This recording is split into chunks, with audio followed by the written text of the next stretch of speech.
Boa noite a todos, que a graça e a paz do Senhor seja com os irmãos, amém? É uma grande alegria estar aqui, a convite do pastor Eduardo. Agradeço também aqui ao pastor José Carlos, aos queridos irmãos aqui da Assembleia de Deus do bairro Jaguaribe, aqui da Paraíba. Quero dizer para vocês que fui muito bem recebido pelos queridos conterrâneos de vocês, os paraibanos, e de uma forma geral me sinto muito bem aqui na vossa terra, no vosso estado. Eu quero primeiramente também pedir desculpas porque 2 dias atrás, ontem ainda dei aula no seminário no Servo de Cristo em São Paulo, e do nada eu comecei a pegar uma gripe muito forte que ainda está caminhando. Então, se às vezes eu tossir ou tiver alguns tipos de manifestações assim nesse sentido, é porque estou ainda no início de uma gripe e portanto peço-lhes antecipadamente desculpas, e compreensão de vocês, mas espero que Deus nos ajude a termos alguns momentos aí, 1 hora e pouco, agradáveis na presença de Deus, estudando um assunto extremamente importante, que é salvação e livre-arbítrio, uma visão bíblica da soteriologia no pentecostalismo clássico. Tema este que nos foi proposto, que nos foi passado pelo pastor Eduardo, Eu sou de uma igreja independente em São Paulo, chama-se Igreja Evangélica Jaboque.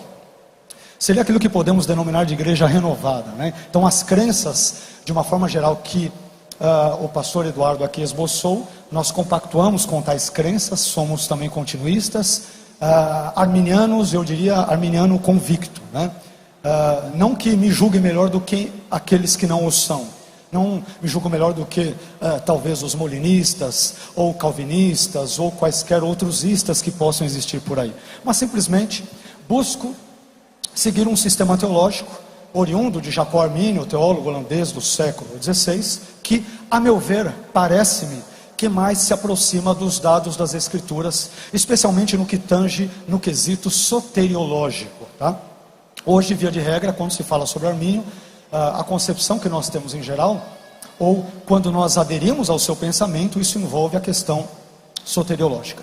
Mas eu gostaria, antes de tudo também, pedir para vocês, por gentileza, para que nós orássemos, amém? Que nós buscássemos a Deus. Sei que já o fizemos hoje, mas nunca é demais orar e pedir para que o Senhor graciosamente nos abençoe, amém? Se você puder ficar em pé, se não puder, fique assentado. O importante é que você ore, busque a Deus,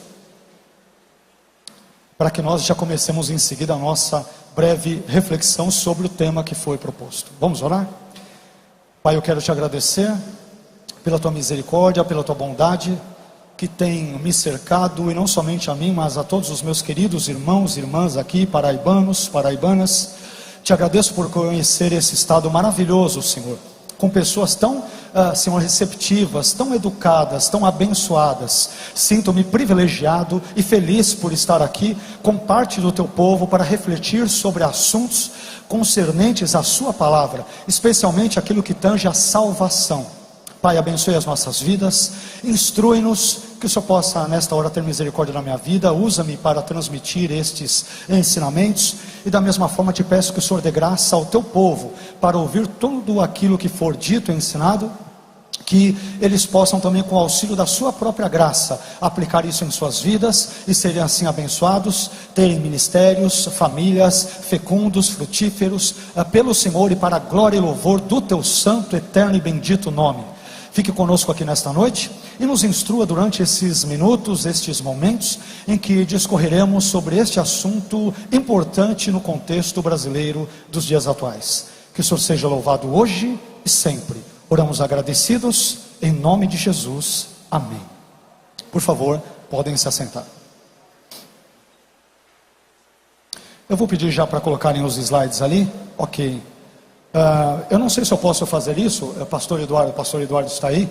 Se me permitir, depois eu posso até mesmo disponibilizar para os interessados, Mas aí eu passarei por meio do pastor Eduardo e ele repassará para aqueles que se interessarem pelos slides, pelo assunto de uma forma geral, tá bom? O pastor Eduardo falou que o valor é um valor módico. Ele falou, vai lá, vamos cobrar R$1.000, 500 é teu, 500 é meu, Eu falei, pastor, não, aí não dá, que é simonia, Então nós acabamos acordando que não vai ter preço nenhum sobre isso. E obviamente estou brincando, Mas queridos, o nosso tema envolve salvação e livre-arbítrio.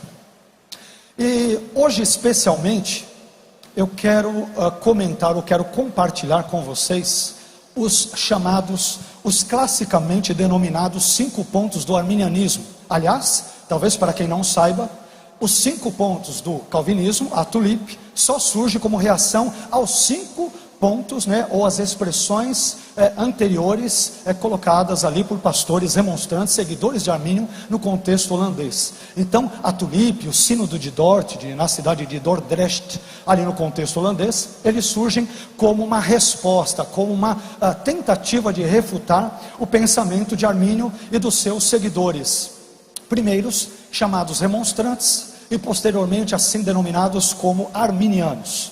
Então, hoje nós falaremos mais especialmente sobre os 5 pontos do arminianismo, buscaremos explicá-los.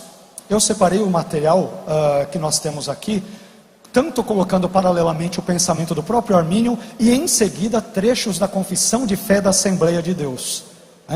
Isso é interessante para vocês verem, de fato, que agora, depois dessa confissão, que eu creio que era há muito tempo esperada pelos pastores, líderes e talvez até mesmo por muitos membros, de uma forma geral, eu creio que seria interessante vocês lerem. Eu não li tudo, não sou assembleano, mas gostei muito do documento. Aconselho ou sugiro a vocês entusiasticamente que leiam, e que certamente eu tenho certeza de que vocês serão abençoados ao fazerem.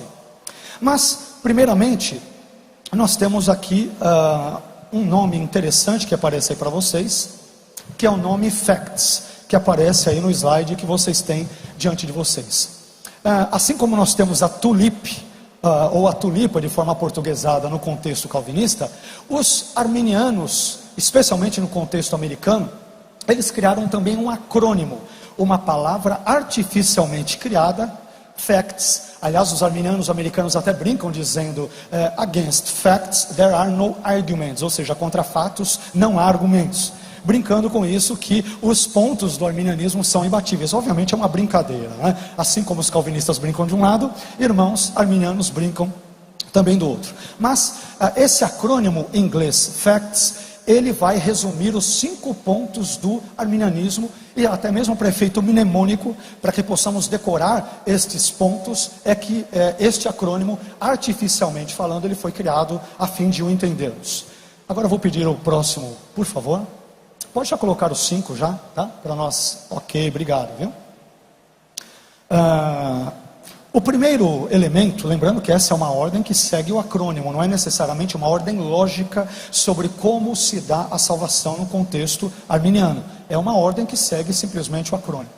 O F, ele vem da sigla, ou da expressão inglesa, Freed by Grace to Believe, ou seja, que poderíamos traduzir grosso modo, de forma livre, como libertos pela graça para crer. Esse seria o primeiro ponto dentro desse acrônimo do arminianismo.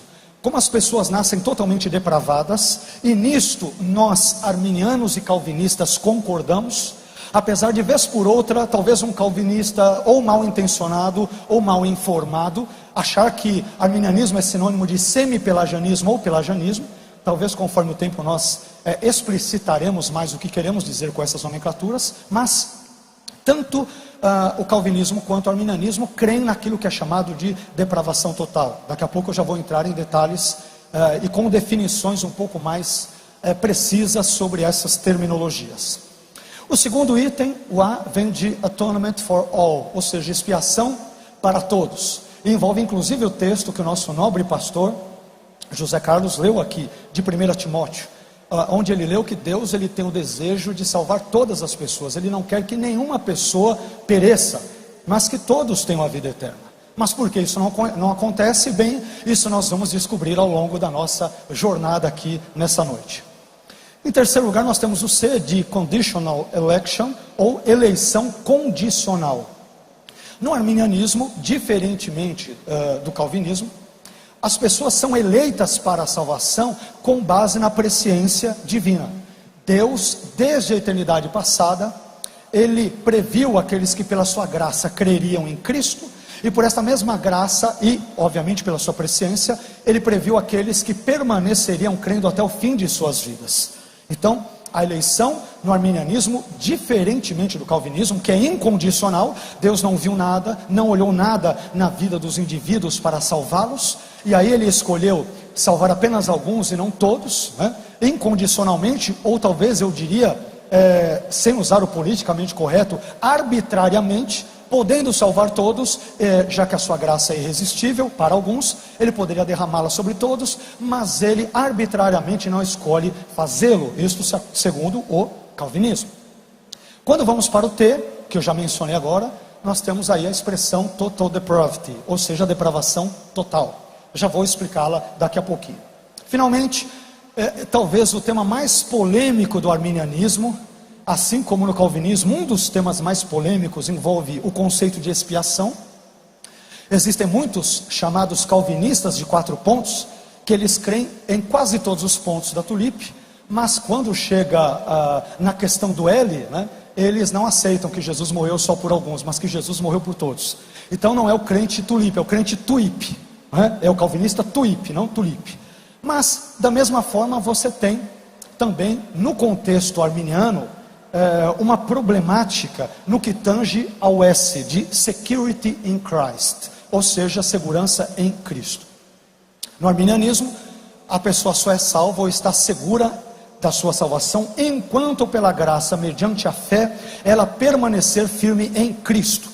Se ela se apostatar dos caminhos de Deus, da sua palavra, dos valores do reino, ela então, de acordo com o contexto, ela pode, vamos assim dizer, perder a sua salvação. Tá? Daqui a pouco, eu já vou nos próximos slides, começar a citar Armínio e compará-lo com o pensamento da confissão de fé de vocês, assembleanos, publicada recentemente. E aí nós vamos ver em que pontos a confissão de fé da Assembleia de Deus bate exatamente com o pensamento de Armínio. Eu diria que de uma forma geral bate 100%, e talvez com um único detalhezinho que não aparece claro ali, e eu tentarei explicitá-lo determinado no devido momento, ok? Por favor. Ok, então aqui nós temos os pontos, né, os 5 pontos: depravação total, eleição condicional, expiação ilimitada, graça irresistível e segurança em Cristo. Vamos para o primeiro deles, que é depravação total, e primeiramente vamos ver o que Armínio tem a dizer sobre isso. Por favor, o próximo. Ok. Vejam, o tema aqui é salvação e livre-arbítrio, ok? Vamos ver o que o Armínio, por exemplo, tem a dizer sobre o livre-arbítrio. Porque frequentemente, eu não sei se você já ouviu isso, o arminianismo é centrado no homem. É uma teologia centrada no livre-arbítrio do homem, sabe? É o homem quem manda, é o homem quem é soberano. Deus, ele é um capacho do homem, alguma coisa, né? Algumas caricaturas desse tipo. Mas quando eu leio os textos de Armínio, eu descubro que ele não dá tanta ênfase assim ao livre-arbítrio, embora o livre-arbítrio seja importante na teologia arminiana, sem dúvida alguma. Aliás, ele é importante em todas as teologias ou filosofias do mundo. Mais cedo ou mais tarde nós temos que dialogar com essa questão que envolve o livre-arbítrio. Mas vejamos o que o próprio Armínio diz sobre a questão da depravação total do homem, e enfocando também o elemento do livre-arbítrio. Diz Armínio, abre aspas: o livre-arbítrio é incapaz de iniciar ou aperfeiçoar qualquer bem verdadeiro espiritual sem a graça. Ok? Então ele é tão contundente quanto, eu diria até mais contundente do que Calvino, não citando só esse trecho, mas vários outros trechos das obras de Armínio, sobre a importância da graça para o seu sistema teológico, né? Armínio, eu arriscaria dizer, sem medo de errar, que ele dá mais ênfase ainda à graça do que o próprio Calvino. Não estou dizendo que ele é melhor do que ele, nem nada do gênero, mas ao ler os escritos de Armínio, você percebe que o livre-arbítrio sozinho, ele não pode conduzir o homem até Deus, tá? E aí ele continua: esta graça é simples e absolutamente necessária, não é algo contingente, é necessária para o esclarecimento da mente, a devida ordenação dos interesses e sentimentos, e a inclinação da vontade para o que é bom. Confesso que a mente de um homem carnal e natural é obscura e sombria, que os seus afetos são corruptos e desordenados, que a sua vontade é obstinada e desobediente, e que o próprio homem está morto em pecados. Percebam que nesse ponto, arminianos e calvinistas, eles dão a mão, eles concordam. Então, vocês talvez me perguntem, mas qual é a diferença? É que no calvinismo, a pessoa que vive nesse estado de depravação total, e logo logo já explicaremos com mais detalhes o que é isso, ela só sai dele quando Deus a regenera, para que depois ela venha então a ter fé. Já no arminianismo, o caminho ele é o inverso. Primeiro a pessoa crê, para depois ser regenerada e consequentemente ser salva. Eu diria que é a ordem mais óbvia, ou mais natural, ou a ordem bíblica, né? Porque o calvinismo diz, seja salvo e crerás, mas a Bíblia diz, creia e serás salvo, né? É tão lógico, tão fácil, tão simples quanto, né? Apesar de algumas caricaturas que alguns fazem no que tange a esse termo. Quando nós vamos agora para a visão da Assembleia de Deus, falamos sobre Arminian. Agora vamos ver o que diz a Assembleia de Deus, aí, a confissão de fé da Assembleia de Deus. Aqui tem todas as páginas, as citações, está tudo ali certinho para vocês conferirem, tá? Diz assim: cremos que todos os homens e mulheres foram atingidos pelo pecado a tal ponto que, embora tenham sido feitos à imagem de Deus, não podem por si mesmos chegar a Deus. É a perspectiva de Armínio. Por si mesmo eu não chego até Deus, eu não me aproximo dele, né? E o texto diz: os seres humanos, influenciados pela graça que habilita a livre escolha, são livres para escolher fazer a vontade de Deus. Aí que entra a questão do chamado livre-arbítrio. Eu admito e faço coro com os irmãos calvinistas que talvez a nomenclatura, a expressão livre-arbítrio não seja a melhor, né? Talvez somente a ideia de liberdade, porque nós não somos totalmente livres. Isto é fato, nenhum de nós é totalmente livre. Agora, por exemplo, eu não escolhi nascer no país em que nasci. Aliás, eu nem escolhi nascer. Eu não escolhi ter essa cor de pele bronzeada que vocês estão vendo. Não escolhi nascer em São Caetano do Sul, no ABC paulista de São Paulo. Não escolhi muitas coisas. Mas isto não quer dizer que haja um determinismo em cada área, em cada faceta, em cada circunstância da minha vida. Por exemplo, Deus não me determinou que casasse, fui eu quem escolhi casar, e eu que escolhi me casar com a pessoa com quem me casei, né? Aí você talvez me pergunte, mas pastor, e como que fica a questão da salvação? Sem que a graça de Deus me habilite, como a declaração de fé de vocês muito bem diz, sem que a graça de Deus me habilite, me esclareça, me impulsione, trabalhe no meu coração, de mim mesmo e por mim mesmo, eu jamais conseguirei chegar a Deus, sem que antes de tudo Ele, Deus, venha ao meu encontro. Eu preciso de Deus, nós precisamos de Deus.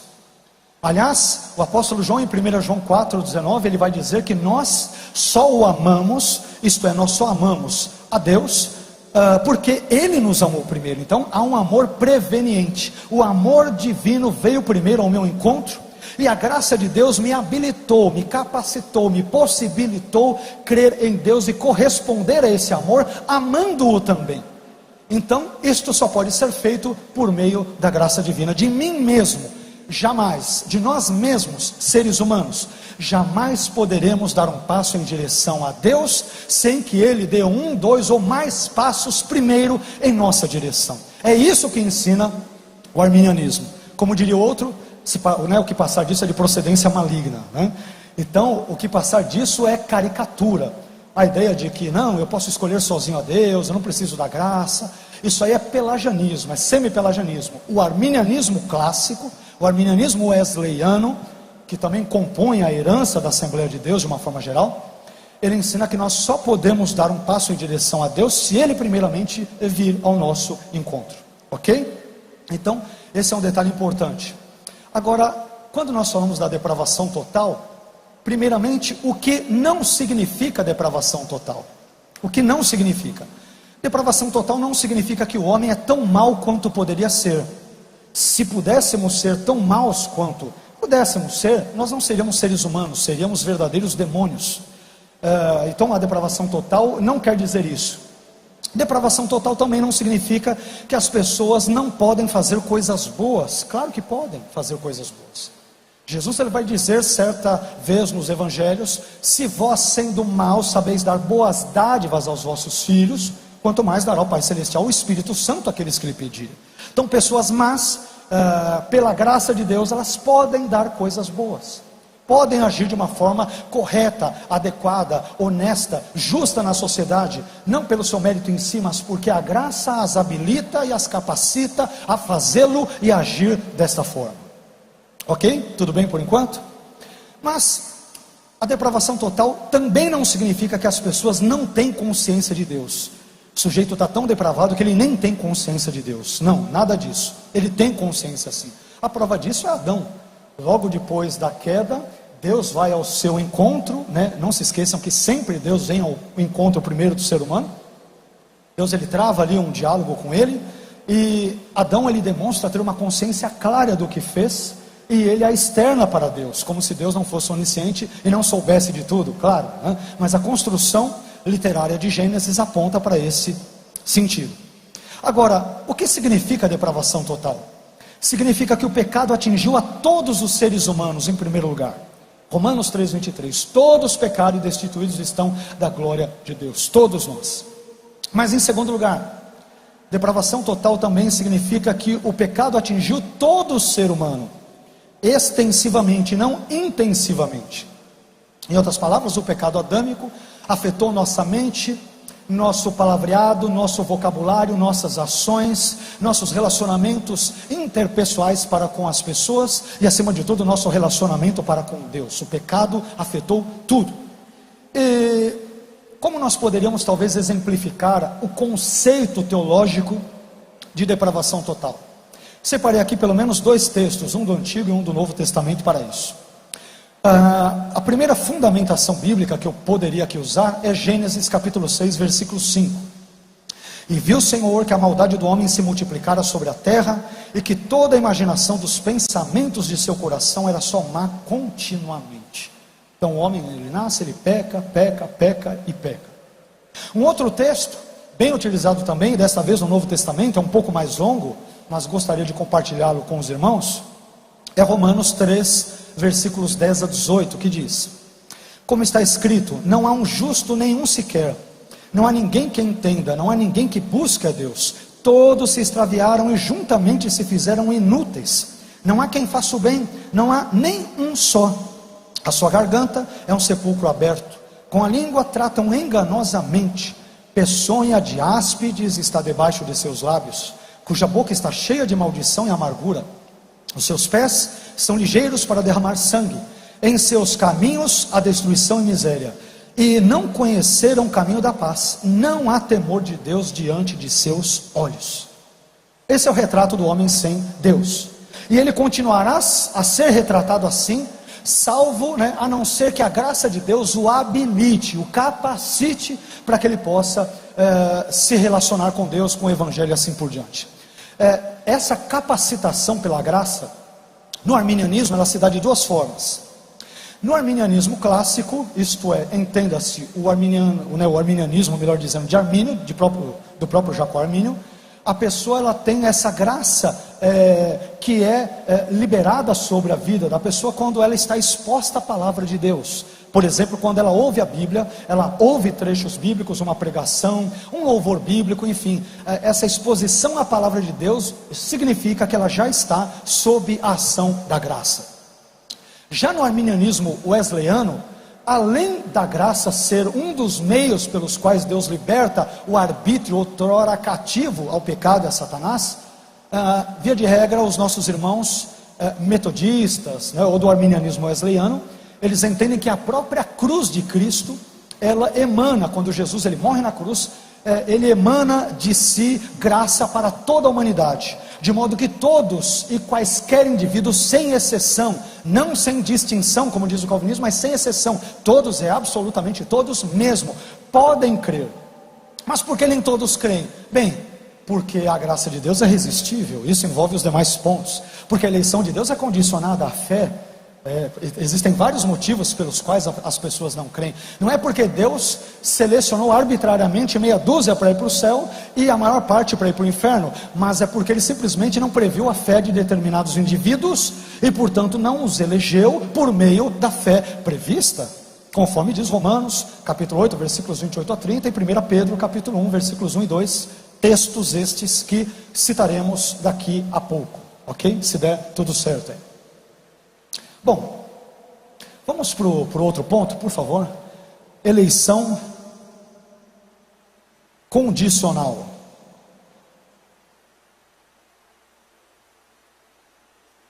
Ok, vamos ver o que Armínio diz sobre a questão da eleição. Isso aqui é bem interessante, né? O que Armínio tem a nos dizer sobre este assunto. Diz Armínio: Deus decretou salvar e condenar certas pessoas em particular. Até aí parece muito calvinista demais, né? Isso aí é o discurso de todo e qualquer calvinista. Calma, né? Não tire conclusões precipitadas. A continuação do pensamento dele esclarece. E ele vai dizer: este decreto tem o seu embasamento na presciência de Deus, pela qual ele, Deus, sabe desde toda a eternidade que tais indivíduos, por meio de sua graça preventiva ou preveniente, creriam e por sua graça subsequente perseverariam na fé. E ele continua: e do mesmo modo, pela sua presciência, ele, Deus, conhecia aqueles que não creriam nem perseverariam. Então, percebam que a eleição para a salvação no arminianismo, ela se dá de acordo com a predestinação, né, ou a eleição, ou a presciência, ou melhor dizendo, tanto da fé quanto da incredulidade. Num certo sentido, e por favor não se choquem com o que eu vou dizer, o arminianismo também ensina uma dupla predestinação, mas ela é totalmente distinta da dupla predestinação calvinista. No calvinismo, a dupla predestinação ela é incondicional. Deus escolhe um grupo para ser salvo desde a eternidade e sem ver a sua fé nem nada, sem levar absolutamente nada em consideração. E da mesma forma ele escolhe a grande parte, a grande massa da humanidade para a perdição, também sem levar em consideração nada. Então é por isso que a eleição é incondicional ou unilateral, e eu talvez acrescentaria arbitrária. Já no arminianismo, a eleição ela é condicionada, e aí você tem uma dupla predestinação também no arminianismo, mas não se assuste que eu vou explicá-la. A predestinação para a salvação, ou a eleição para a salvação no arminianismo, se dá com base na presciência tanto da fé, como nós acabamos de ler Armínio, como também na presciência da incredulidade. Então Deus, na sua presciência, que é um subproduto da sua onisciência, desde a eternidade passada, ele previu aqueles que pela sua graça creriam em Cristo, e por esta mesma graça permaneceriam crendo em Cristo até o fim de suas vidas. Estes são os eleitos para a salvação segundo Armínio. Mas da mesma forma, pela sua presciência, ele previu aqueles que não creriam em Cristo, ou creriam inicialmente, mas não permaneceriam crendo até o fim, portanto apostatariam da fé em algum momento de suas vidas. Estes, portanto, não são os eleitos. Mas tanto a salvação quanto a perdição no arminianismo, elas se dão com base na presciência divina, tanto da fé quanto da incredulidade. Ok? Então nós temos também, de certa forma, uma dupla predestinação, mas que é bem distinta da chamada dupla predestinação calvinista. O critério no arminianismo da eleição envolve a previsão, a presciência da fé e da incredulidade, respectivamente. Ok? Vamos ver agora o que diz a confissão de fé da Assembleia de Deus. Olha que interessante. A predestinação genuinamente bíblica diz respeito apenas à salvação, sendo condicionada à fé em Cristo Jesus, estando relacionada à presciência de Deus, totalmente arminiana, totalmente arminiana. E aí conclui: portanto, a predestinação dos salvos é precedida pelo conhecimento prévio de Deus, daqueles que, diante do chamamento do Evangelho, recebem a Cristo como seu Salvador pessoal e perseveram até o fim. Eu talvez daria uma continuidade e diria: e ele também prevê aqueles que não crerão e nem continuarão, e portanto estes, se ficarem nessa condição, estarão irremediavelmente perdidos. Essa é a conclusão lógica da continuidade do raciocínio. Mas percebam que tanto Armínio quanto a confissão de fé da Assembleia de Deus fala sobre a eleição condicionada à fé prevista.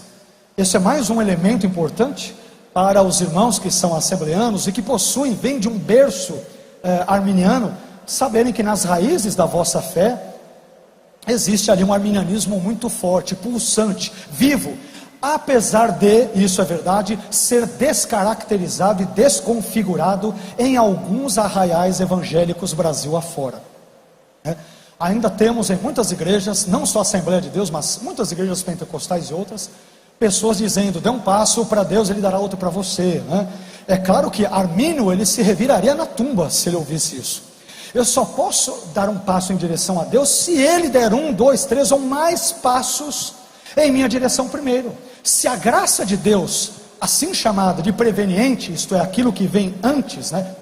Antes, veniens, o que vem, aquilo que vem antes. Se a graça de Deus, portanto, não vier antes ao meu encontro, eu estou irremediavelmente perdido.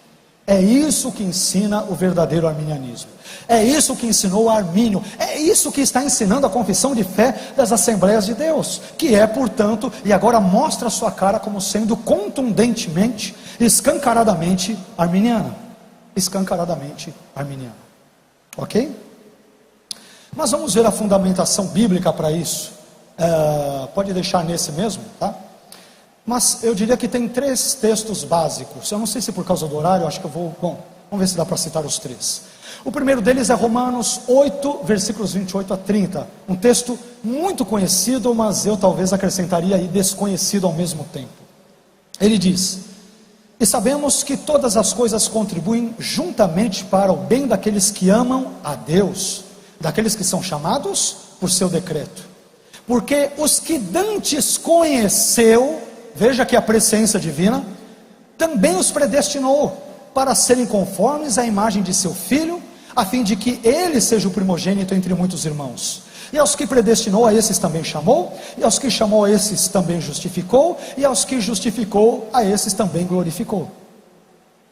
Eu acho interessante porque, com raras exceções, permitam-me ser justo com os irmãos calvinistas, mas com raras exceções, quando o calvinista lê esse texto, ele pula esse trecho que diz, né, os que dantes conheceu também os predestinou. Ele começa lendo predestinou.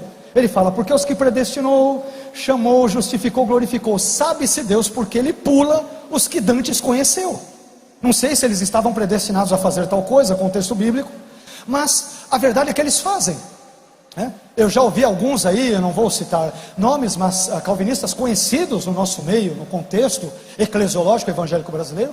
Eu não sei o que acontece, porque há uma unção do pulo, que eles pulam a ideia, ou a expressão que diz, aqueles que dantes conheceu, eles vão direto para o predestinou.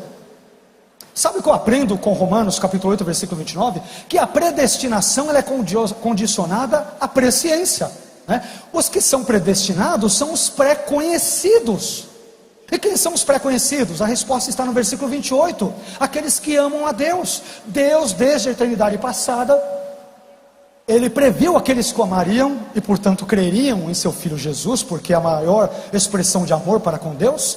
E também previu que estes permaneceriam firmes nos seus caminhos, amando a Ele, a Deus, e crendo no seu Filho. E a estes que Deus pré-conheceu, termo grego prognosco, a estes predestinou. Então a predestinação é condicionada à presciência. É tão simples quanto.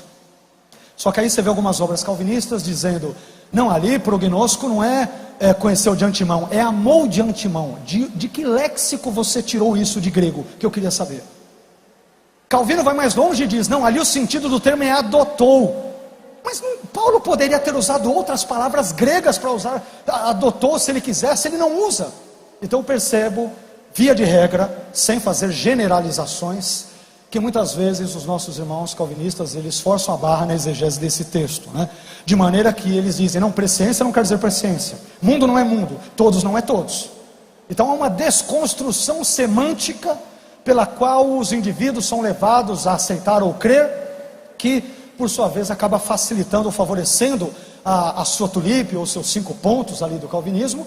E certamente isso, a meu ver, e da forma mais respeitosa possível, a meu ver, parece-me que não há amparo bíblico para essa tal da eleição incondicional.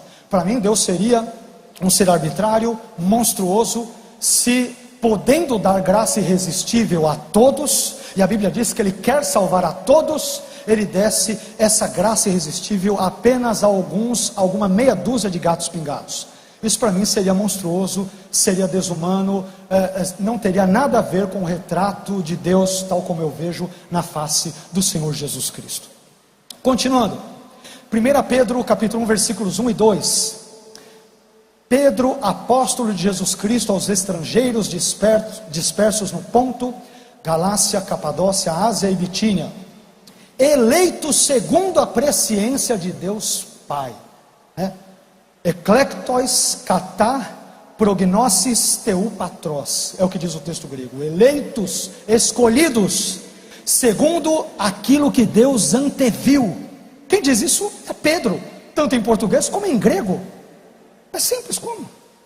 Então, o que quer que signifique a presciência? O fato é que a eleição para a salvação, ela se dá com base nela, na presciência. E disto, tanto Romanos capítulo 8, como 1 Pedro capítulo 1, nos dizem de forma muito clara e contundente no que tange a este sentido. Ok? O último texto, muito usado também pelos calvinistas para, hipoteticamente, tentar favorecer os seus pensamentos. E aqui eu quero abrir um adendo aqui. Meus queridos, quando eu falo dos calvinistas, eu falo com amor, viu? Com carinho. Eu os vejo como irmãos em Cristo, mas não significa que eu deva ficar no meio do muro, no que tange aos meus posicionamentos e convicções teológicas, assim como eles o fazem. Eles fazem isso. Pergunte para qualquer um dos aladeados calvinistas presentes no nosso contexto brasileiro, o que eles pensam do arminianismo. Eles vão dizer, é um erro teológico. O outro mais afoito vai dizer, não, é heresia mesmo, é pelagianismo sem pelagianismo. Eles pensam isso. Eu tenho o direito de pensar, não como uma moeda de troca, mas porque eu realmente acredito nisso. Então eu creio também que os calvinistas são nossos irmãos em Cristo, mas creio que estão no erro teológico, Estão equivocados, mas são nossos irmãos em Cristo. Fazem uma leitura equivocada da Bíblia, mas são nossos irmãos em Cristo. Então, só para reiterar, mas eles pensam mesmo de nós. Eles pensam mesmo de nós. Ok? Bom, último texto, Efésios capítulo 1, versículos 4 e 5 e versículos 11 a 13, que diz: como também nos elegeu nele. Paulo está dizendo que Deus nos elegeu em Cristo, nos elegeu nele antes da fundação do mundo, para que fôssemos santos e irrepreensíveis diante dele em amor, e nos predestinou para filhos de adoção por Jesus Cristo, para si mesmo, segundo o beneplácito de sua vontade. Agora versículos 11 a 13. Nele, digo, em quem também fomos feitos herança, havendo sido predestinados conforme o propósito daquele que faz todas as coisas, segundo o conselho da sua vontade. Prestem atenção no versículo 12 e 13. Com o fim de sermos para louvor da sua glória, nós, os que primeiro esperamos em Cristo. Quem são aqueles destinados para o louvor e glória do Senhor? Aqueles que de antemão, primeiramente, eles crerem em Cristo. Eles creem, depois eles são destinados para o louvor e glória. Essa é a ordem, inclusive, do texto grego. E aí continua: em quem também vós estáis, em Cristo, depois que ouvistes a palavra da verdade. Eu não sou regenerado para depois crer. Eu ouço a palavra da verdade e creio, depois é que eu estou em Cristo. É a ordem óbvia de Efésios e de toda a Bíblia. E de por todo mundo, pregar o evangelho a toda criatura. Quem crer e for batizado será salvo, quem não crer será condenado. O texto não diz, quem for salvo crerá, que é a ordem calvinista. A regeneração antecede a fé, e a ordem bíblica é a fé antecede a regeneração. É tão simples quanto. Agora, continuando, vamos para o terceiro ponto: expiação ilimitada. Aqui será o tema de amanhã, permitindo Deus, que aqui estejamos.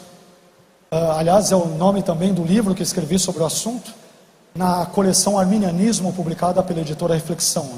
Tem 5 pontos ali do arminianismo, e um deles, a expiação ilimitada, o conceito de que Jesus morreu por todos os seres humanos, sem exceção, sem exceção.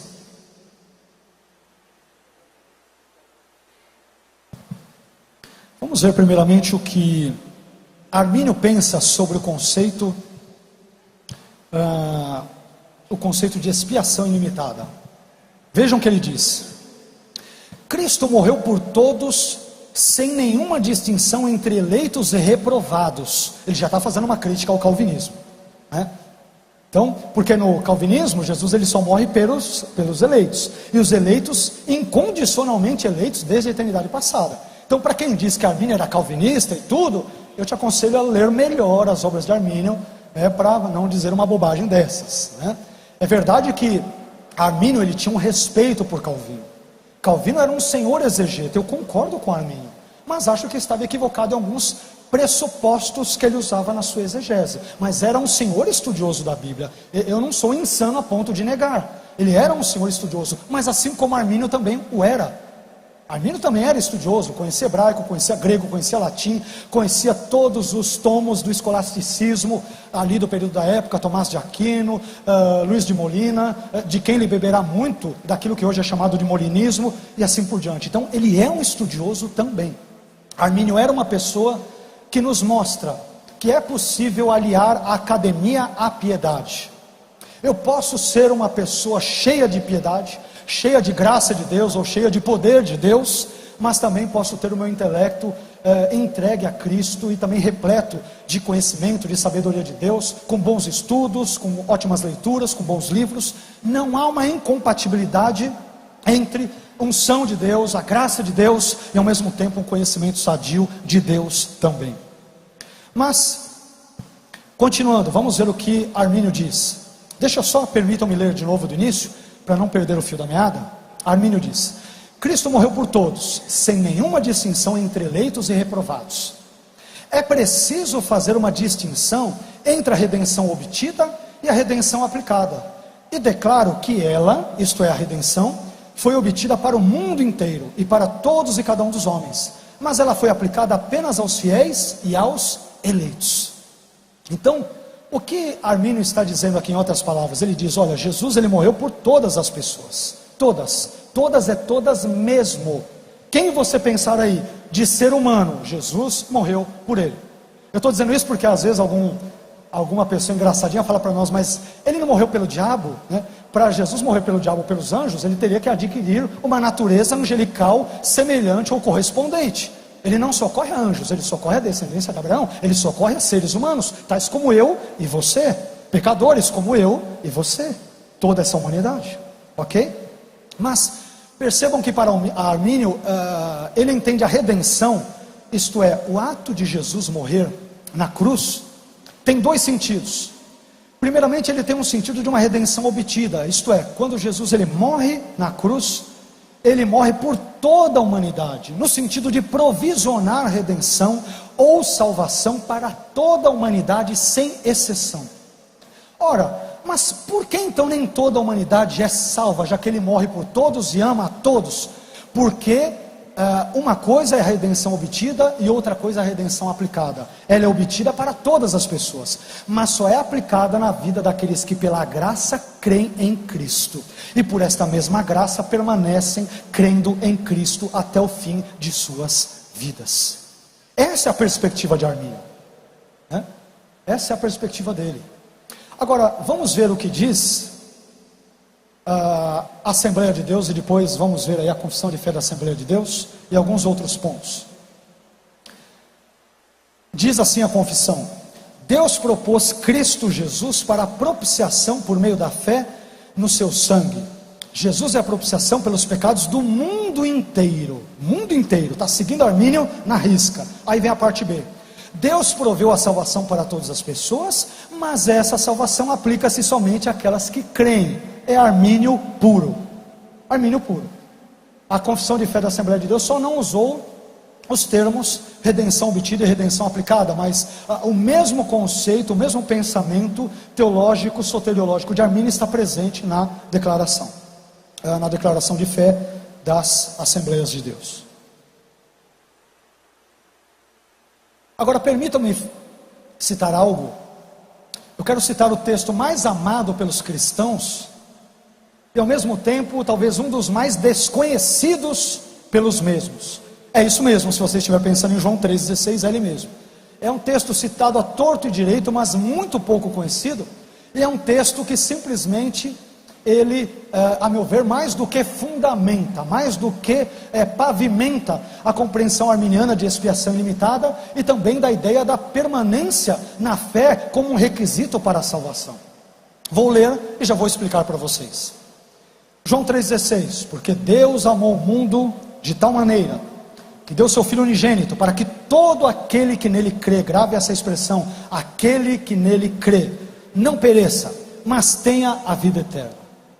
Aqui a expressão aquele que crê, ela vem do grego hopisteuon, que é por sua vez uma expressão que ocorre no particípio presente ativo em grego. Não precisa decorar nada disso, não vai ser sabatinado nem nada do gênero, e isso transmite um conceito de continuidade.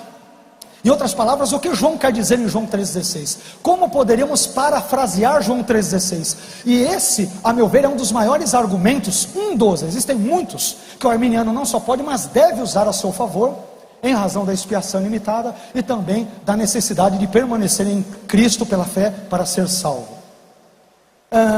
Olha que interessante, quando nós analisamos sobre isso, nós vemos, por exemplo, também a ideia, primeiramente voltando ao conceito de hopisteuon, aquele que crê, poderíamos parafrasear João 3,16 assim: Deus amou o mundo de tal maneira, para que todo aquele que continuamente nele crê, não pereça, mas tenha vida eterna. Não é, meu irmão, levantar a mão uma vez, o pastor, o evangelista, seja lá quem for, fez o apelo, você veio à frente e você teve uma fé, uma suposta fé. Você pode até ter tido uma fé verdadeira em Cristo nesse momento, claro que pode. Deus é soberano, Ele pode fazer isso em quaisquer corações, desde que cedamos a Ele a sua graça, é claro. Mas é interessante nós vermos que é necessário, segundo João 3,16, não apenas crer inicialmente em Cristo, mas permanecer crendo nele até o fim da vida. Isso tem desdobramentos para o quinto ponto, que é a segurança em Cristo. E aí eu creio que talvez vocês vão se assustar com o pensamento de Armínio sobre a ideia da segurança em Cristo. Eu conversava com o pastor Eduardo, e disse a ele que eu tenho andado por muitas Assembleias de Deus e muitas outras igrejas ao longo do Brasil, por todo esse Brasil, e é um assunto que ele está claramente delineado no pensamento de Armínio, mas nem mesmo pastores ou teólogos, com exceções, boas exceções, mas raras exceções, não descobriram isso no seu pensamento. E é por isso que muitas vezes os nossos irmãos calvinistas descem a lenha na gente, porque nós somos inconsistentes na defesa do último ponto, e eles nos criticam com razão. Daqui a pouco, no último ponto, eu vou explicar e explicitar o que eu quero dizer de forma muito clara quanto à ideia de perder ou não a salvação, que é o assunto mais controverso no arminianismo. Mas, falando ainda sobre João 3,16, via de regra, vocês já devem ter se deparado com essa questão. Quando o texto diz que Deus amou o mundo de tal maneira, via de regra, os nossos irmãos calvinistas dizem que aqui o mundo não é mundo, mas é o mundo dos eleitos. Não é isso? O mundo dos eleitos. John Owen, no seu livro sobre a morte de Cristo, ele diz isso, Deus, ele amou o mundo dos eleitos de tal maneira que deu o seu Filho unigênito. Quer dizer, é o cúmulo do absurdo, Não há nenhum léxico, nenhum dicionário em grego, nenhum lexicógrafo que permita uma tradução bárbara, uma exegese desse tamanho.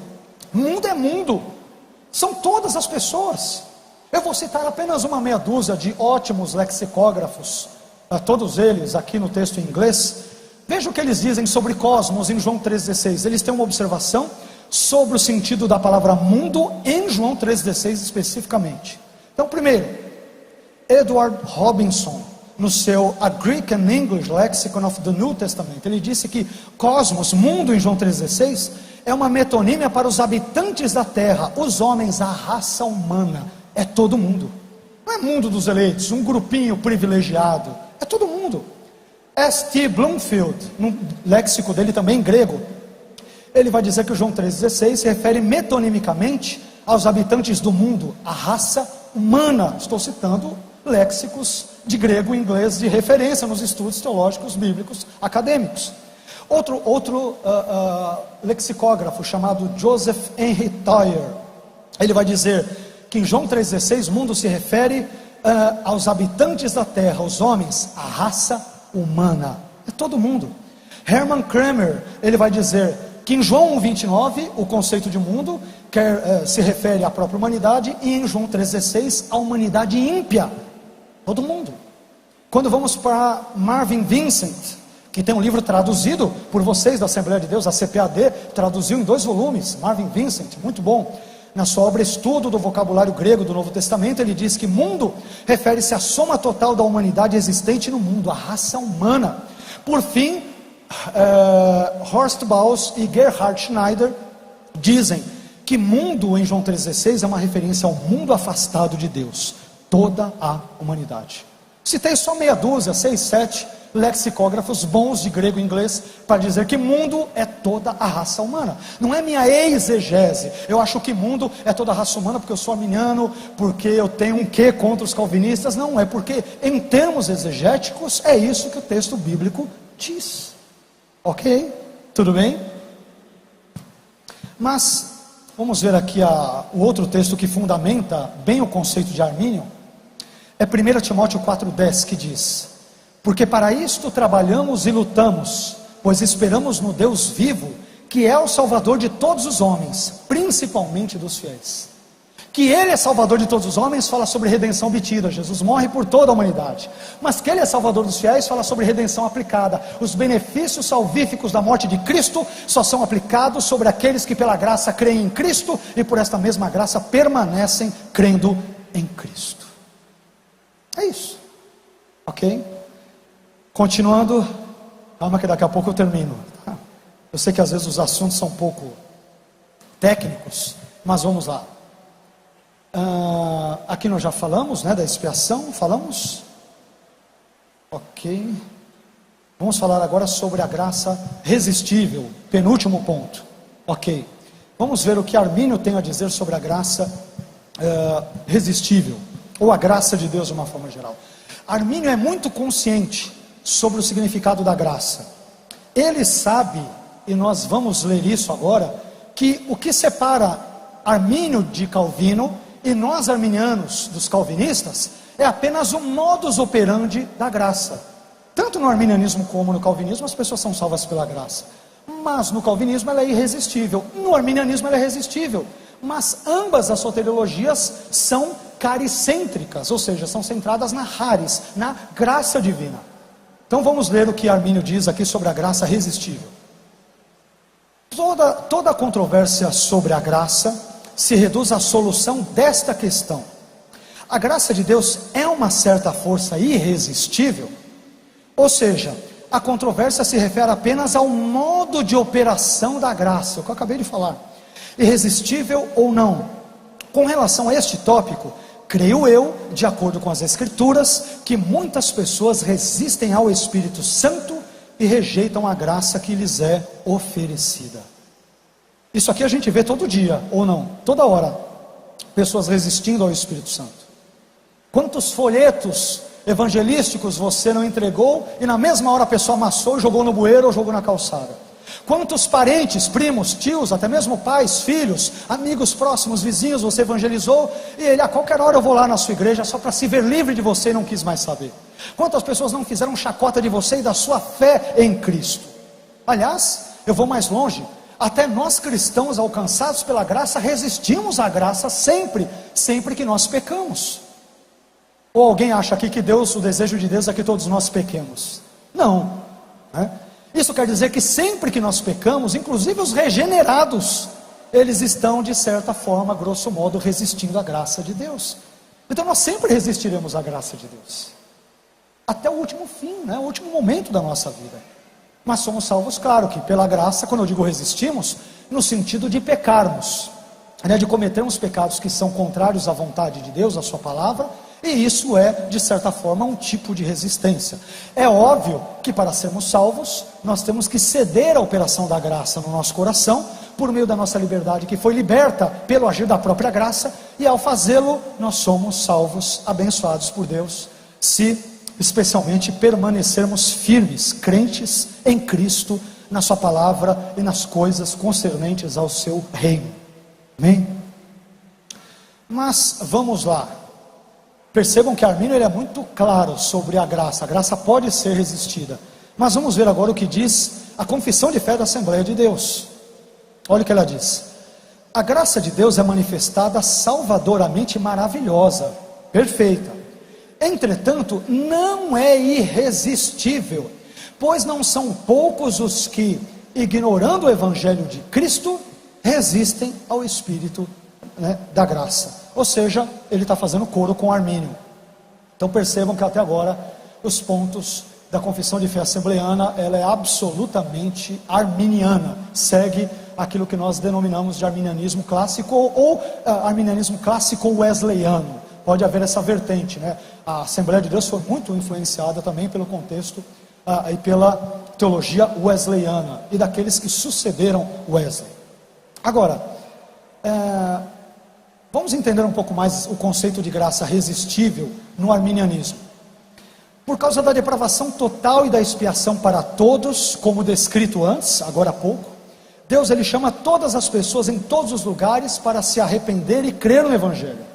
E Ele graciosamente capacita aqueles que ouvem o Evangelho para que respondam a Ele de forma positiva em fé. Deus ele regenera, portanto, aqueles que creem em Cristo, ou seja, a fé precede logicamente a regeneração, e não o contrário, não é a regeneração que precede a fé. Eu creio para ser salvo, não sou salvo para crer. É isso que a Bíblia ensina. Agora, poderíamos usar aqui alguns textos também. Eu selecionei apenas poucos textos em razão do horário, tá, gente? Mas a fundamentação bíblica é diversa. Eu vou citar apenas dois textos, dois do Novo Testamento. Mateus 23, versículos 37 a 39. O texto diz: Jerusalém, Jerusalém, que matas os profetas e apedrejas os que te são enviados. Quantas vezes quis eu ajuntar os teus filhos, como a galinha junta os seus pintos debaixo das asas, e tu não quiseste. Só que muitos param nesse texto. A continuação dele é importante no seu contexto. Veja o que diz a continuação do versículo. Eis que a vossa casa vos ficará deserta. Então parece que eles estão selados, né? Parece que porque eles matam os profetas e apedrejam os que lhes são enviados, eles estão irremediavelmente perdidos. Não é isso que diz a continuação do texto. Olha o que ela diz, continuando, versículo 39. Porque eu vos digo que desde agora não me vereis mais, até que digais, bendito que vem em nome do Senhor. Em outras palavras, Jesus os recrimina, mas ele diz: se vocês disserem, e vocês podem dizer, bendito aquele que vem em nome do Senhor, isto é, eu, Jesus, vocês podem ser salvos. Então não há uma incondicionalidade arbitrária, salvífica ou eletiva que paira sobre a cabeça destes judeus. Eles podem mudar de atitude, podem se arrepender, não de si mesmos, de per si ou sozinhos, mas com auxílio da graça de Deus, sem a qual eles não podem fazer, e ninguém pode fazer absolutamente nada. Nós precisamos da graça no início, na continuidade, na consumação de tudo aquilo que fizermos na nossa vida. E aqui eu estou parafraseando claramente Armínio no seu pensamento. Sem a graça nós estamos perdidos. Agora, vamos lá, será que uma pessoa pode resistir a Deus? Será que uma pessoa pode dizer não a Deus e aos desígnios de Deus? Quando o arminiano ele fala que pode, o calvinista, peraí, essa teologia antropocêntrica ou algo do gênero, né? Mas eu creio que um único versículo bíblico basta para explicitar a ideia de que as pessoas podem dizer não aos planos de Deus, não no sentido geral, é óbvio, mas de certo modo podem. Leamos Lucas 7, versículos 29 a 30. Lucas 7, versículos 29 a 30. E todo o povo que o ouviu, e os publicanos, tendo sido batizados com o batismo de João, justificaram a Deus. Agora acompanhe o versículo 30. Mas os fariseus e os doutores da lei rejeitaram o conselho de Deus contra si mesmos, não tendo sido batizados por ele. A palavra conselho aqui em grego também pode ser traduzida como desígnio. Olha só, o desígnio de Deus para eles era para que se salvassem. Mas pastor, por que não se salvaram? Porque a graça não é irresistível, é tão simples quanto. Nós podemos dizer não a Cristo. Aliás, frequentemente o mundo faz isso. Podemos dizer não a Deus, a palavra de Deus, a casa de Deus, as coisas de Deus. Frequentemente fazemos isso. Mas quando permitimos que a graça trabalhe em nossos corações, e se respondemos favoravelmente a ela, só o fazemos pelo ato da própria graça, então nós somos salvos, se permanecermos nos caminhos do Senhor. Ok? Finalmente, vamos para o último ponto, e o mais polêmico em Armínio, em Armínio e entre os arminianos em geral, né? Vamos ver aqui a segurança do crente em Cristo, a segurança em Cristo, é o security in Christ, não é? Aquele S do facts. Vejam o que Armínio diz sobre a segurança do crente, se ele pode perder a salvação ou não. Você está com dúvida aí? Então hoje é noite de você matar a dúvida. Não sei se vocês gostarão muito do que lerem ou não, mas eu prometo que eu tentarei explicar da melhor maneira. O que eu não consegui, o pastor Eduardo explica, ok? Mas vamos lá, vejamos o que Armínio diz. Uma vez que a eleição para a salvação compreende, dentro de seus limites, não apenas a fé, mas igualmente a perseverança na fé, até aí tudo bem. E uma vez que Deus escolheu para a salvação aqueles que Ele vê que crerão posteriormente com a ajuda de sua graça preventiva ou precedente, e que perseverarão com a ajuda de sua graça subsequente ou seguinte, crentes e eleitos, grave bem isso, crentes e eleitos não são corretamente tidos pelas mesmas pessoas. E aí Armínio arremata: é impossível para os crentes, enquanto eles permanecerem crentes, cair da salvação. Aí alguém me pergunta: mas pastor, então me resuma aí que eu estou aflito. Armínio ensinou a segurança na salvação, ele ensinou a perda ou não? Ele ensinou as duas coisas. Mas isso é contraditório, devagar aí, não tão rápido. Armínio distingue entre duas classes de cristãos. Existem dois tipos, duas categorias de cristãos para Armínio. A primeira categoria são dos crentes, crentes verdadeiros, homens, mulheres de Deus, que um dia foram regenerados, foram salvos e tudo. Só que Deus pré-conheceu, lembram-se dos primeiros pontos, a salvação se dá com base na eleição, com base na presciência da fé e da permanência da fé. Lembram-se disso? Ok? Isso tanto Armínio diz como a Assembleia de Deus também diz, para vocês não confundirem. As duas declarações dizem isso. Então, ok, tendo dito isso, aí é que é um detalhe que Armínio traz e que a confissão não traz. Ela de propósito, não sei se de propósito na verdade, mas ela não entra nos detalhes do assunto. Ela é um pouco lacônica sobre esse assunto. Porque para Armínio existem dois tipos de cristãos. O crente verdadeiro, ele pode, ele crê em Cristo, começa a crer em Cristo, mas num determinado ponto da sua história existencial humana, Deus prevê que ele se apostata da fé e morre nesse estado. Esse sujeito, portanto, vai para o inferno. Para o crente, diz Armínio, é possível perder a salvação. Mas e para o eleito? Para o eleito, Armínio diz, o eleito não pode perder a salvação. Agora, entenda bem, o conceito de eleito de Armínio é totalmente distinto do conceito de eleito do calvinismo.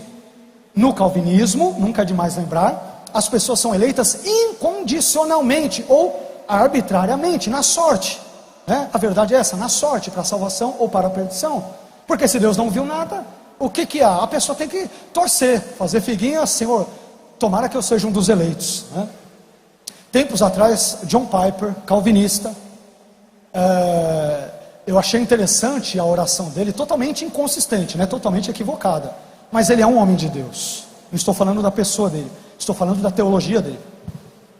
Perguntaram para ele: Piper, você já parou para pensar no fato de que os seus filhos podem não ter sido eleitos por Deus para a salvação?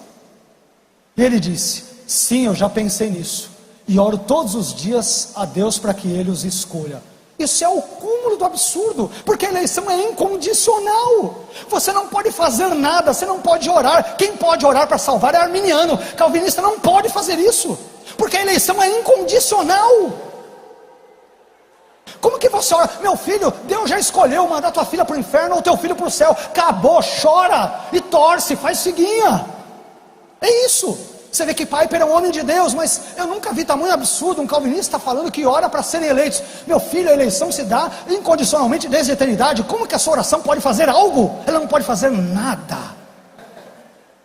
Aí a gente vai caindo as fichas das inconsistências do calvinismo. Mas eu vou falar já nisso daqui a pouco. Mas percebam que para Armínio, o eleito pela presciência não pode perder a salvação. Esse é o pecado dos arminianos.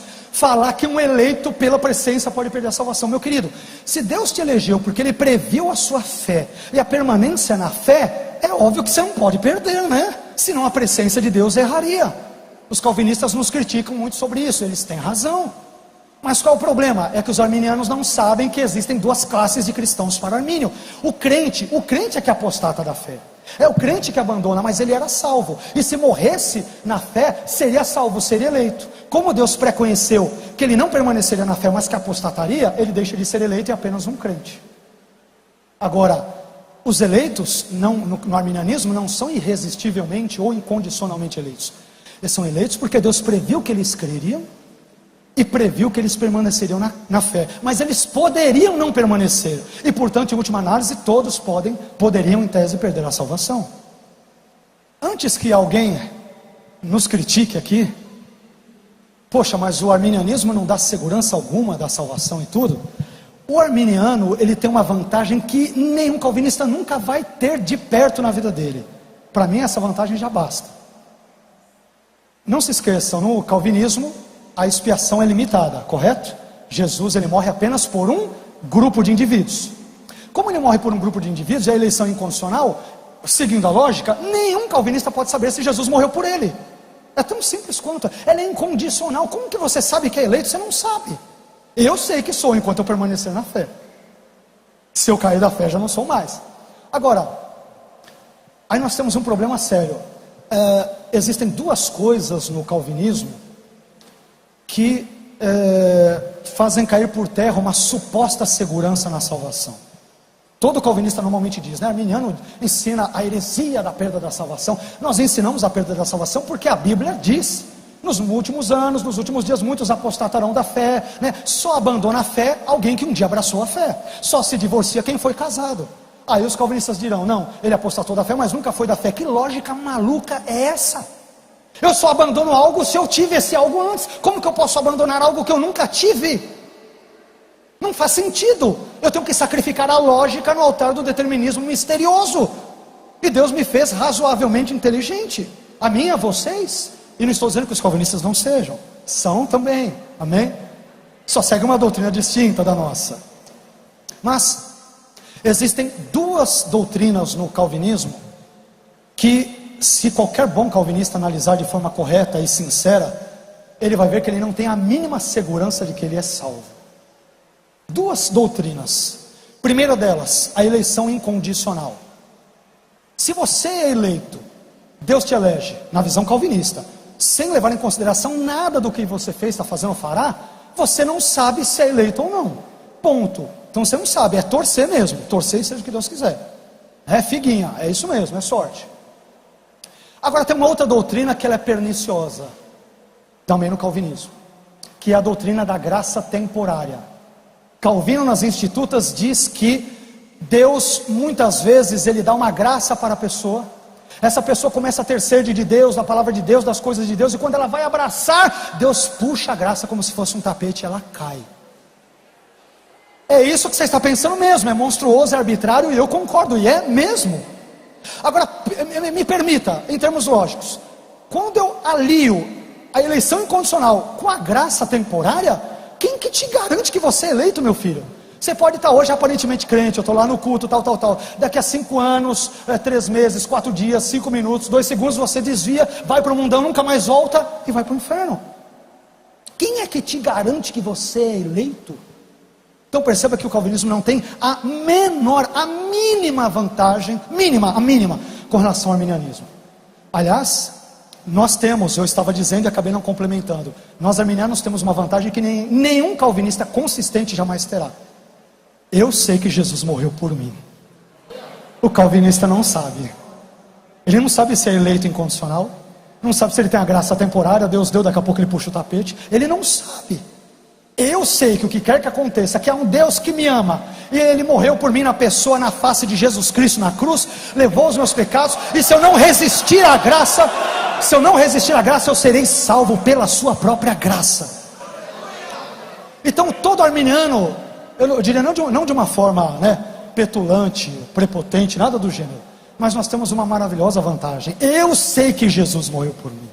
Nenhum calvinista verdadeiro sabe disso. Ele não sabe se é eleito. Ele não sabe. É tão simples quanto, Mas vamos ver aqui, continuando. Assembleia de Deus, estou quase concluindo, tá? Antes que o pastor Eduardo aqui brigue comigo, eu já estou, tá? Vamos ver o que a Assembleia de Deus diz na sua confissão de fé. O próximo slide, ok, obrigado. Diz lá: não há dúvidas quanto à possibilidade do salvo perder a salvação, mas que salvo é este? É o crente, é o eleito? A Assembleia de Deus, a confissão ela não especifica. Essa é a questão. Eu acho que talvez as pessoas que elaboraram o credo não quiseram entrar em detalhes, enfim, né, não acharam conveniente. Mas não há dúvidas quanto à possibilidade do salvo perder a salvação. Para Armínio, o eleito pela presciência não pode. Por isso que muitas vezes irmãos calvinistas descem malhando a gente. Você é eleito pela presciência e Deus não previu que você vai permanecer, como que você pode perder? E eles têm razão. Eles têm razão, a gente tem que admitir, né? O que é verdade, doa quem doer, a gente tem que admitir, né? Então, vamos lá. Não há dúvidas quanto à possibilidade do salvo perder a salvação, seja temporariamente ou eternamente. Mediante o mau uso do livre-arbítrio, o crente pode apostatar da fé. O crente, até a nomenclatura está adequada, mas isso não é explicado, mas tudo bem. O crente pode apostatar da fé, perdendo então a sua salvação. Concordo totalmente.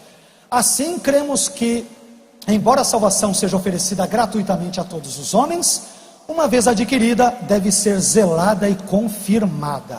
Concordo 100%. Tá? Então, não se esqueçam. Deus amou o mundo de tal maneira para que todo aquele que continuamente nele crê não pereça, mas tenha vida eterna. Não é crer uma vez e se desviar e apostatar, é crer e continuar crendo até o fim da vida. Aliás, muitos de nós aqui não nascemos em berços cristãos ou evangélicos, não é isso? Eu creio que há uma grande lição que eu poderia compartilhar com vocês, uma lição muito prática. Não importa como você começou, importa como você termina. Dimas, o ladrão da cruz penitente, começou muito mal, era um ladrão, um criminoso, mas no final ele disse para Jesus: lembra-te de mim quando entrares no teu reino. Começou muito mal, mas terminou muito bem. Paulo disse, o que ele diz lá com relação ao combate, à fé e tudo, o que é? Combati o bom combate, acabei a carreira, guardei a fé. No final da minha carreira, eu não apostatei, Paulo diz, eu permaneci crente. Qual é a lição que Armínio nos dá? Embora todo eleito seja crente, nem todo crente é um eleito. Gravem isso. Embora todo eleito pela presciência, eu estou falando de arminianismo, ele seja um crente porque ele crê em Jesus, nem todo crente necessariamente será um eleito, porque ele pode se desviar no meio do caminho. E esse é o pensamento genial de Armínio. Creio eu que, obviamente, capacitado por Deus. Armínio, o texto de Armínio não é inspirado, claro, né? É um teólogo que tem pecados como nós temos, mas a meu ver é aquilo que mais se aproxima das Escrituras, com todo respeito às soteriologias alternativas existentes. Agora me permitam, eu quero encerrar, tá? Vou concluir, não sei se depois haverá perguntas, tá? Eu vou concluir com esse slide que eu preparei, não sei se dá para vocês verem. Ok, esse slide é para vocês não esquecerem da ideia de que existem duas classes de cristãos para Armínio. Armínio diz, crentes e eleitos não são corretamente tidos pelas mesmas pessoas. No meu gráfico que eu coloquei ali, imagina a onisciência divina. Deus ele prevê que na linha do tempo, um crente ele vai jogar a cruz no lixo. É só um exemplo, tá, gente? Que Deus nos ajude e nos preserve de fazer isso. Mas ele vai apostatar. Então, se Deus prevê que ele morre nessa condição, ele vai para o inferno. O que não quer dizer que ele nunca foi crente, ele foi um crente verdadeiro. E que se morresse no estado de fé, seria eleito e seria salvo. Como Deus não preconheceu, e a salvação se dá com base na presciência da fé e na permanência da fé, é por isso que ele não é salvo. Já o eleito, olha lá ele orando, Deus ele previu que, apesar de poder experimentar trancos e barrancos na sua vida, apesar de muitas vicissitudes e adversidades, a graça o sustenta e ele não resiste à graça, de modo que ele permanece na fé, podendo não permanecer nela. Nesse sentido, ele é eleito e não pode perder a salvação, mas poderia se não perseverasse. Essa é a distinção entre calvinismo e arminianismo no que tange a esse ponto, ok? Eu acho que eu cansei vocês de tanto falar, espero que vocês tenham sido abençoados. Teríamos outros slides sobre mitos e verdades do arminianismo, não sei se amanhã talvez a gente mescla alguma coisa. A nossa intenção amanhã, permitindo o Senhor, é falar sobre a expiação ilimitada. Mas de antemão eu quero agradecê-los, tá? Por ficarem aqui à noite, num bom número, ouvindo sobre arminianismo, sobre Bíblia. Citamos muitos textos bíblicos, buscamos explicá-los, ainda que brevemente, mas que Deus os abençoe. Agradeço mais uma vez ao pastor Eduardo, ao pastor José Carlos, e espero sinceramente que vocês tenham sido abençoados nessa noite, para a glória do Senhor Jesus. Amém?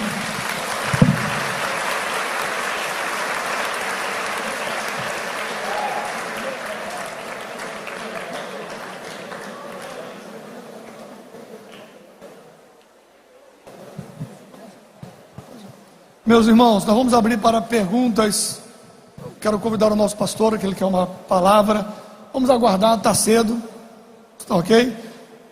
É o seguinte, eu vou anunciar alguns livros enquanto o pastor está chegando. Você que fez alguma pergunta, você vai anotá-la no papel. Depois das perguntas, nós vamos ter o sorteio 2 livros. E eu queria que pastor Cláudio, irmão Ronaldo, queria que Ângela, Jussara, pode deixar no chão. Queria que ficasse um em cada corredor aqui.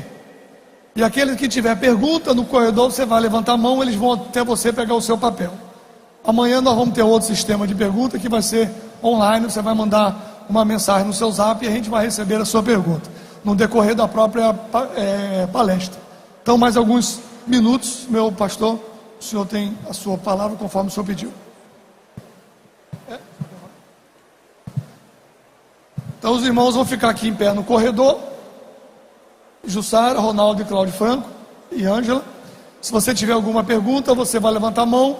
Eles vão até você e vão pegar o papel que você tem.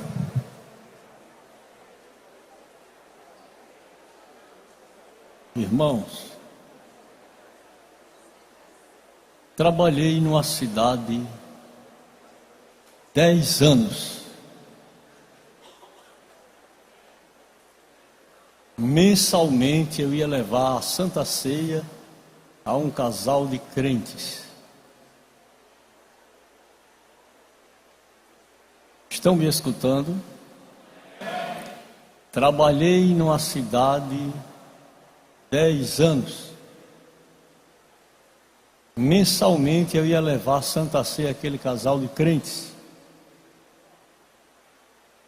O homem demonstrava ser um crente, na nossa linguagem, fraco. A irmã demonstrava ser uma crente de valor.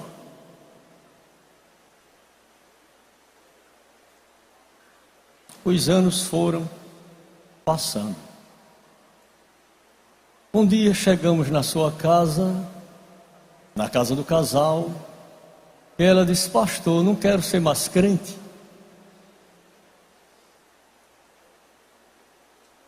E eu disse: mas é impossível uma coisa dessa, ouvir tal coisa da senhora. Eu disse: não quero ser mais crente. E o cidadão disse: pastor, eu quero continuar sendo crente.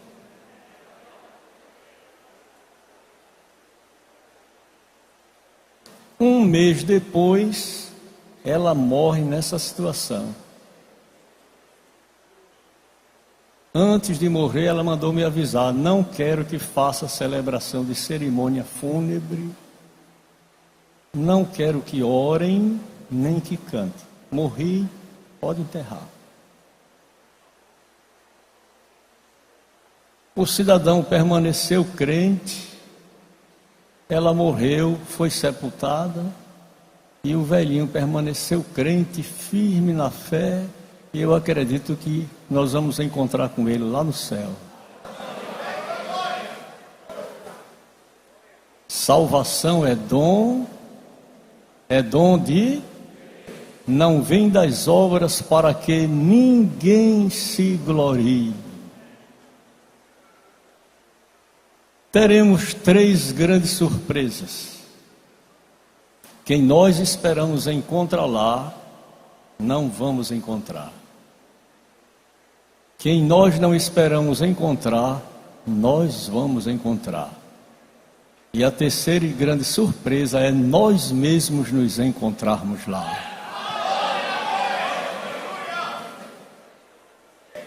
Está dando para entender? Se esforce, permaneça firme até o fim, se segure com Jesus, se agarre com Ele e diga: Senhor, eu não te deixarei.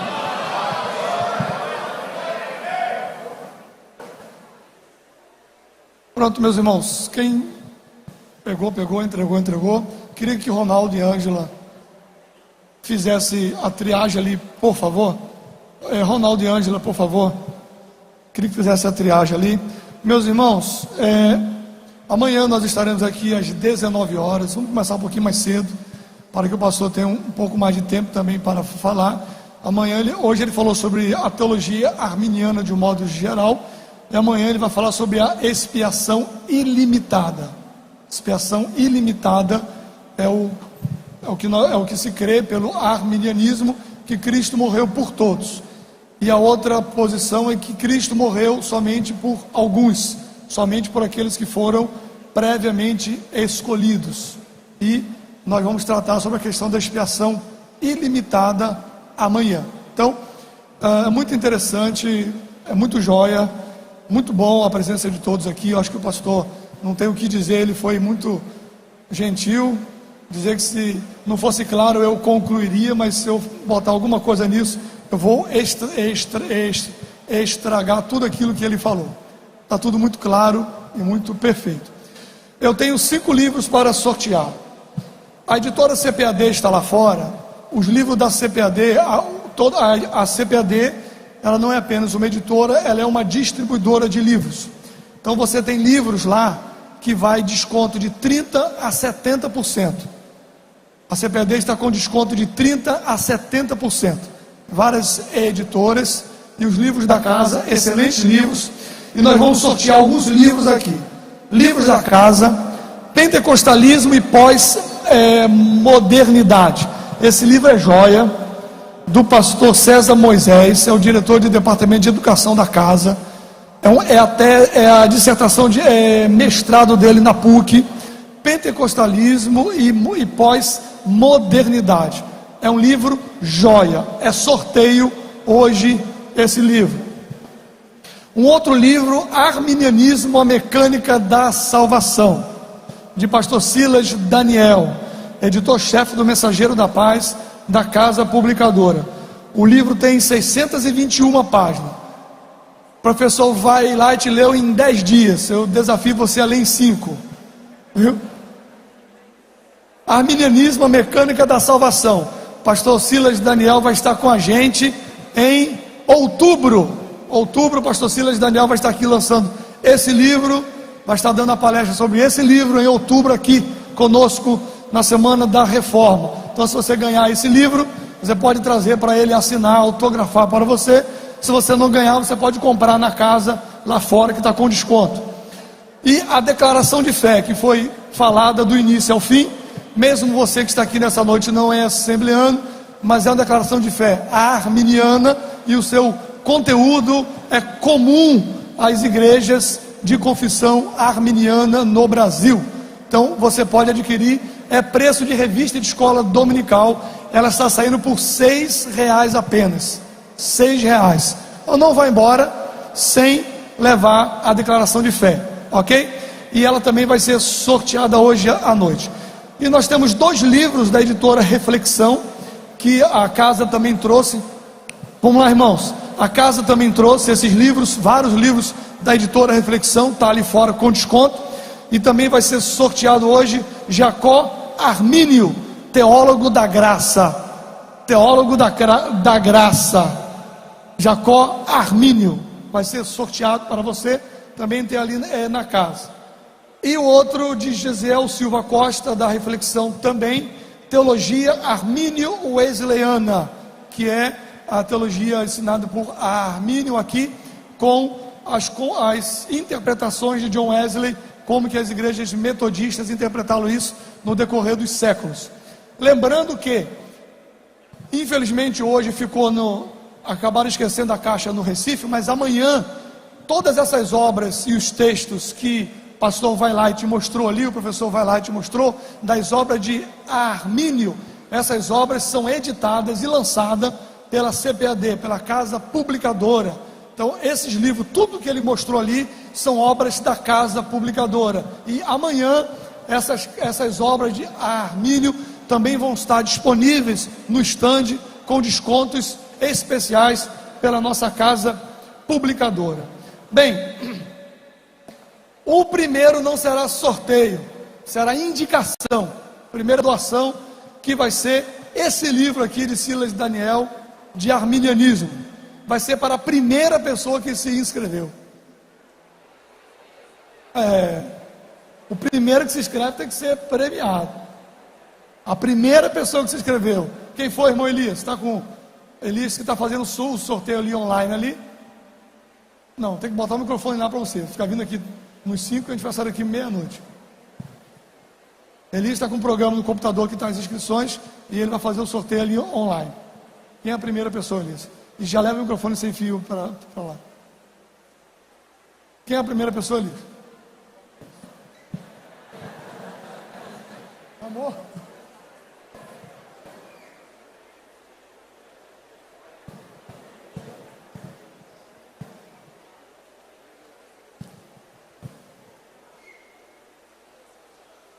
Bora, Elias. A primeira pessoa que se inscreveu foi Felipe Rodrigo, do bairro do Castelo Branco. Felipe Rodrigo, bairro do Castelo Branco. Aluno do nosso centro educacional. Tudo bem, Felipe. Concluinte da faculdade de História. Muito bem. Vai levar um bom livro de história. Cadê a foto? Pastor Cláudio? Tira a foto aqui do... Olha para lá, pessoal. Já digo o nome do segundo. Raquel Bezerra de Melo, bairro dos Bancários.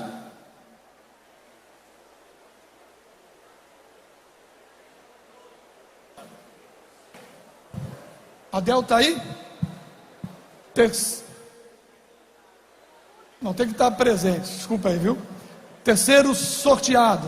Claudete Santos de Andrade Nascimento, Mangabeira 6. Cadê?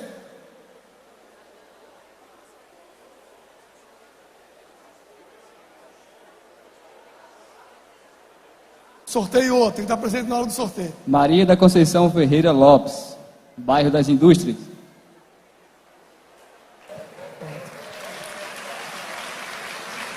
Professora Ângela, vem entregar aqui. Livro de Teologia, Armínio Wesleyana, Gesiel Silva Costa.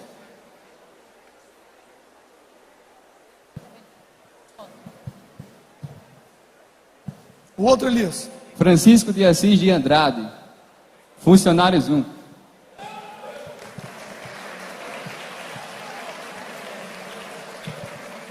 A declaração de fé da igreja. Queria chamar o nosso pastor para entregar a declaração de fé, por favor. Já digo o outro, Elias. Antônio, Campina Grande. Antônio o que, homem? Só tem Antônio, só. Sorteio outro. Leonardo Herones Araújo da Silva Gama, Mangabeira 8. Sorteio outro.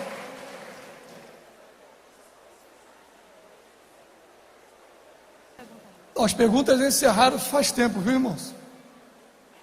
Jacó, teólogo da graça. Por favor, meu amigo pastor Cleudimar, aproveita que o senhor está em pé, já entregue aqui para ele. Chame o próximo. Jéssica da Silva Nascimento, bairro de São José. Chame o outro. Evaldo da Mota Silveira.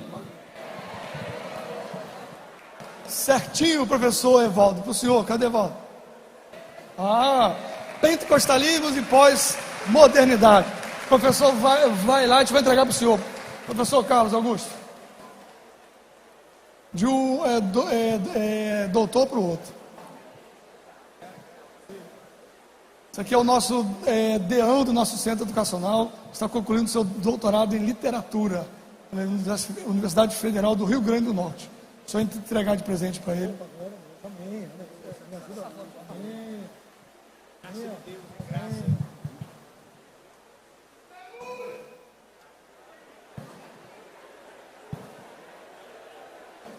Pronto, Cláudio, resolvido.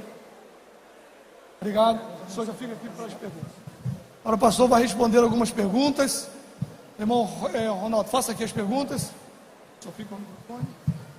Irmãos, tem muitas perguntas aí, às vezes perguntas mais complexas que não dá para você responder assim tão rapidinho. Então, vamos ver o que a gente consegue responder aí, né?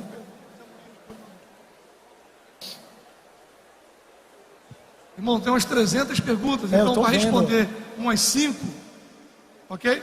Vai responder umas 5 perguntas e amanhã responde mais. Vai responder 5 para dizer que não tem, viu? Então, por favor, segure mais um pouquinho. Eu sei que vocês ficaram até o presente, até receber os livros, amanhã tem mais. Não deixe de passar no estande da casa publicadora e você vai ser abençoado. Então, segura aí, 5 perguntas até o final. Primeira pergunta. A paz do Senhor Jesus, meus irmãos.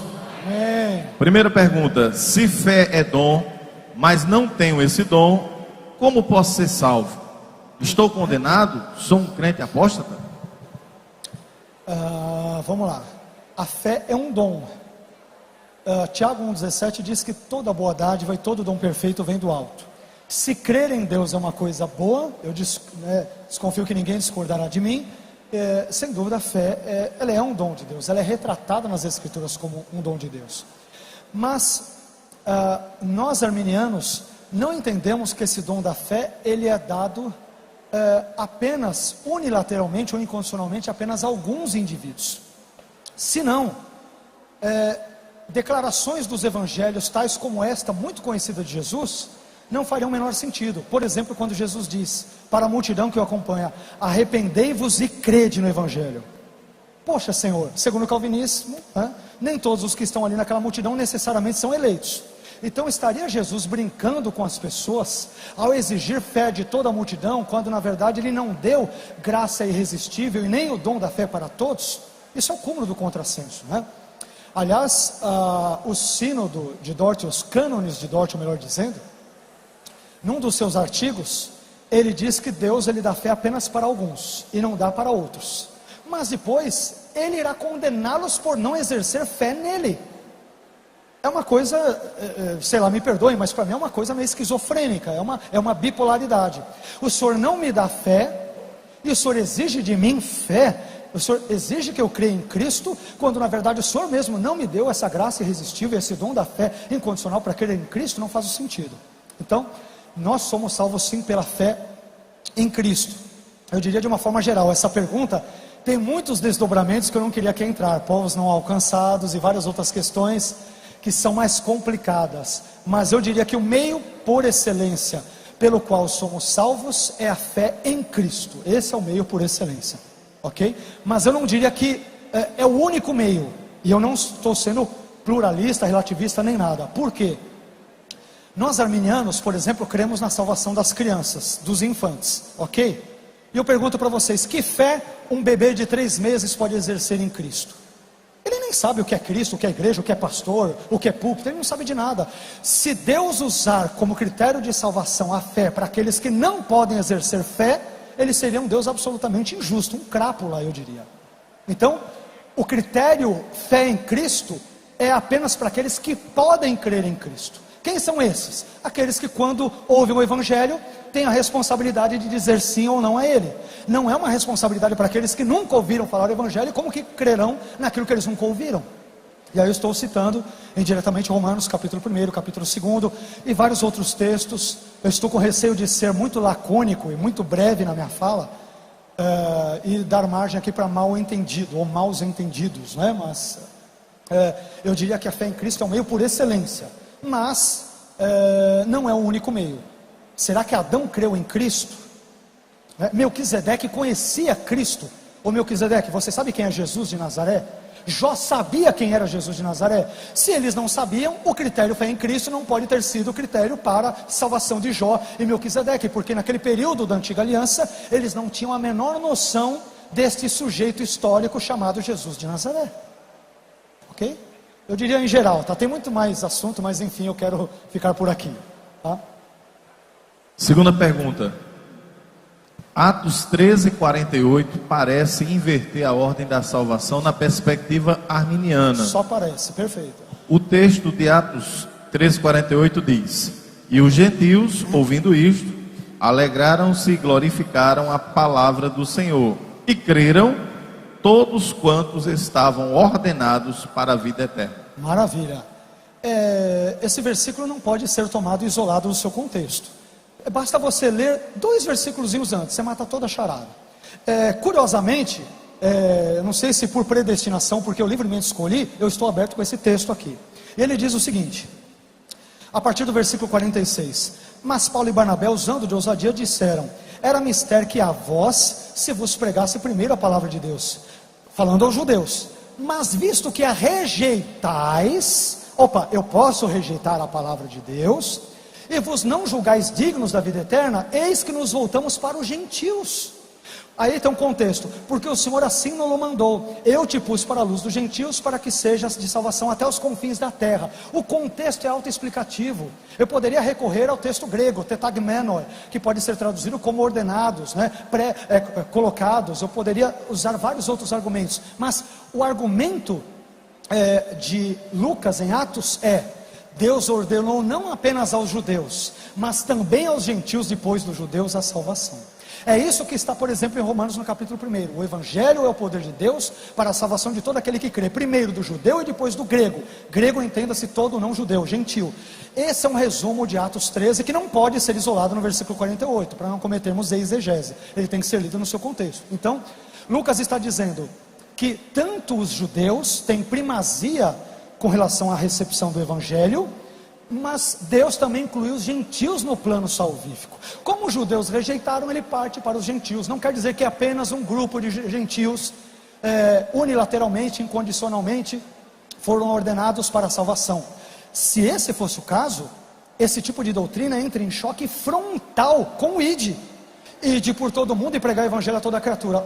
Deus, desculpe, para essa característica de Deus eu falaria: o senhor está maluco? O senhor é meio bipolar? O senhor é meio esquizofrênico? O Senhor escolhe apenas algum para a salvação e outros não? O Senhor ordena alguns para a salvação e outros não? E me ordena que pregue o evangelho a toda criatura? Vai que eu me deparo com um não eleito, um réprobo, que o Senhor já destinou incondicionalmente para o inferno. Eu vou falar para ele que Jesus o ama? Isso é mentira e da pior espécie. Então, ensinamentos como este, eles acabam com o contexto ou com o conceito missionário. Por mais, eu não estou dizendo, que fique claro, que calvinistas não evangelizam. Essa normalmente é uma chacota feita entre arminianos e tudo, que calvinistas não evangelizam e tal. Não é bem assim. Mas quando eles evangelizam, eu diria que eles são bem consistentes. Como que eu vou pregar o evangelho a toda criatura, se eu não sei, entre as pessoas que estão me ouvindo, se há réprobos, que é a terminologia técnica para aqueles que vão para o inferno, e salvos? Por isso que eu já disse num dos programas, eu disse da forma mais sincera possível: se eu fosse um pastor calvinista, eu entraria em parafuso. Eu teria que ser acompanhado constantemente por psicólogos, Eu estou dizendo da forma mais respeitosa. Por quê? Porque há uma inconsistência lógica. Deus ele elege incondicionalmente só alguns, mas ordena que pregue para toda criatura. Está maluco? Peraí, alguma coisa não bate. Se ele ordena que pregue a toda criatura, é porque toda criatura pode ser salva. Mas pastor, por que nem toda criatura é salva? Porque aqueles que ouvem, muitos deles resistem à graça e ao evangelho, e ao fazerem como os judeus fizeram em Atos 13, 46 a 48, eles não são salvos. É simples assim, ok? Terceira pergunta: uma pessoa aceitou a Jesus, viveu de forma piedosa, depois se desviou do evangelho, se arrependeu e voltou ao evangelho. Numa perspectiva arminiana, o que aconteceu? A pessoa era um crente, um descrente ou um eleito? Opa, ótima pergunta. Primeiro que não dá para saber. Como que você vai saber no fim? No fim.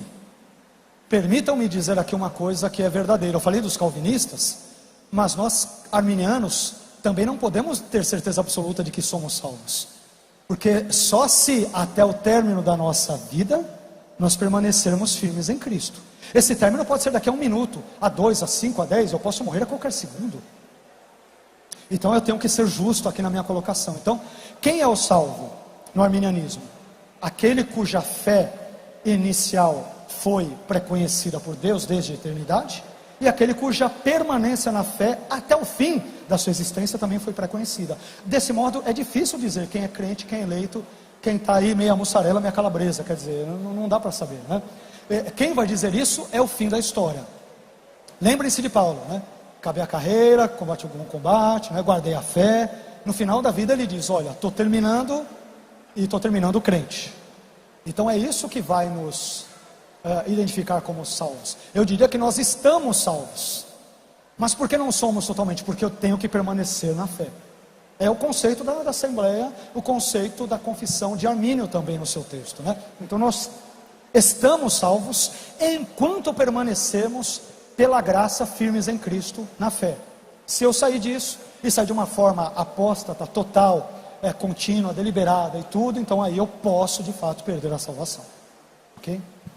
Quarta pergunta: se Deus elege com base na presciência, quem colocou o futuro lá para que ele pudesse prever?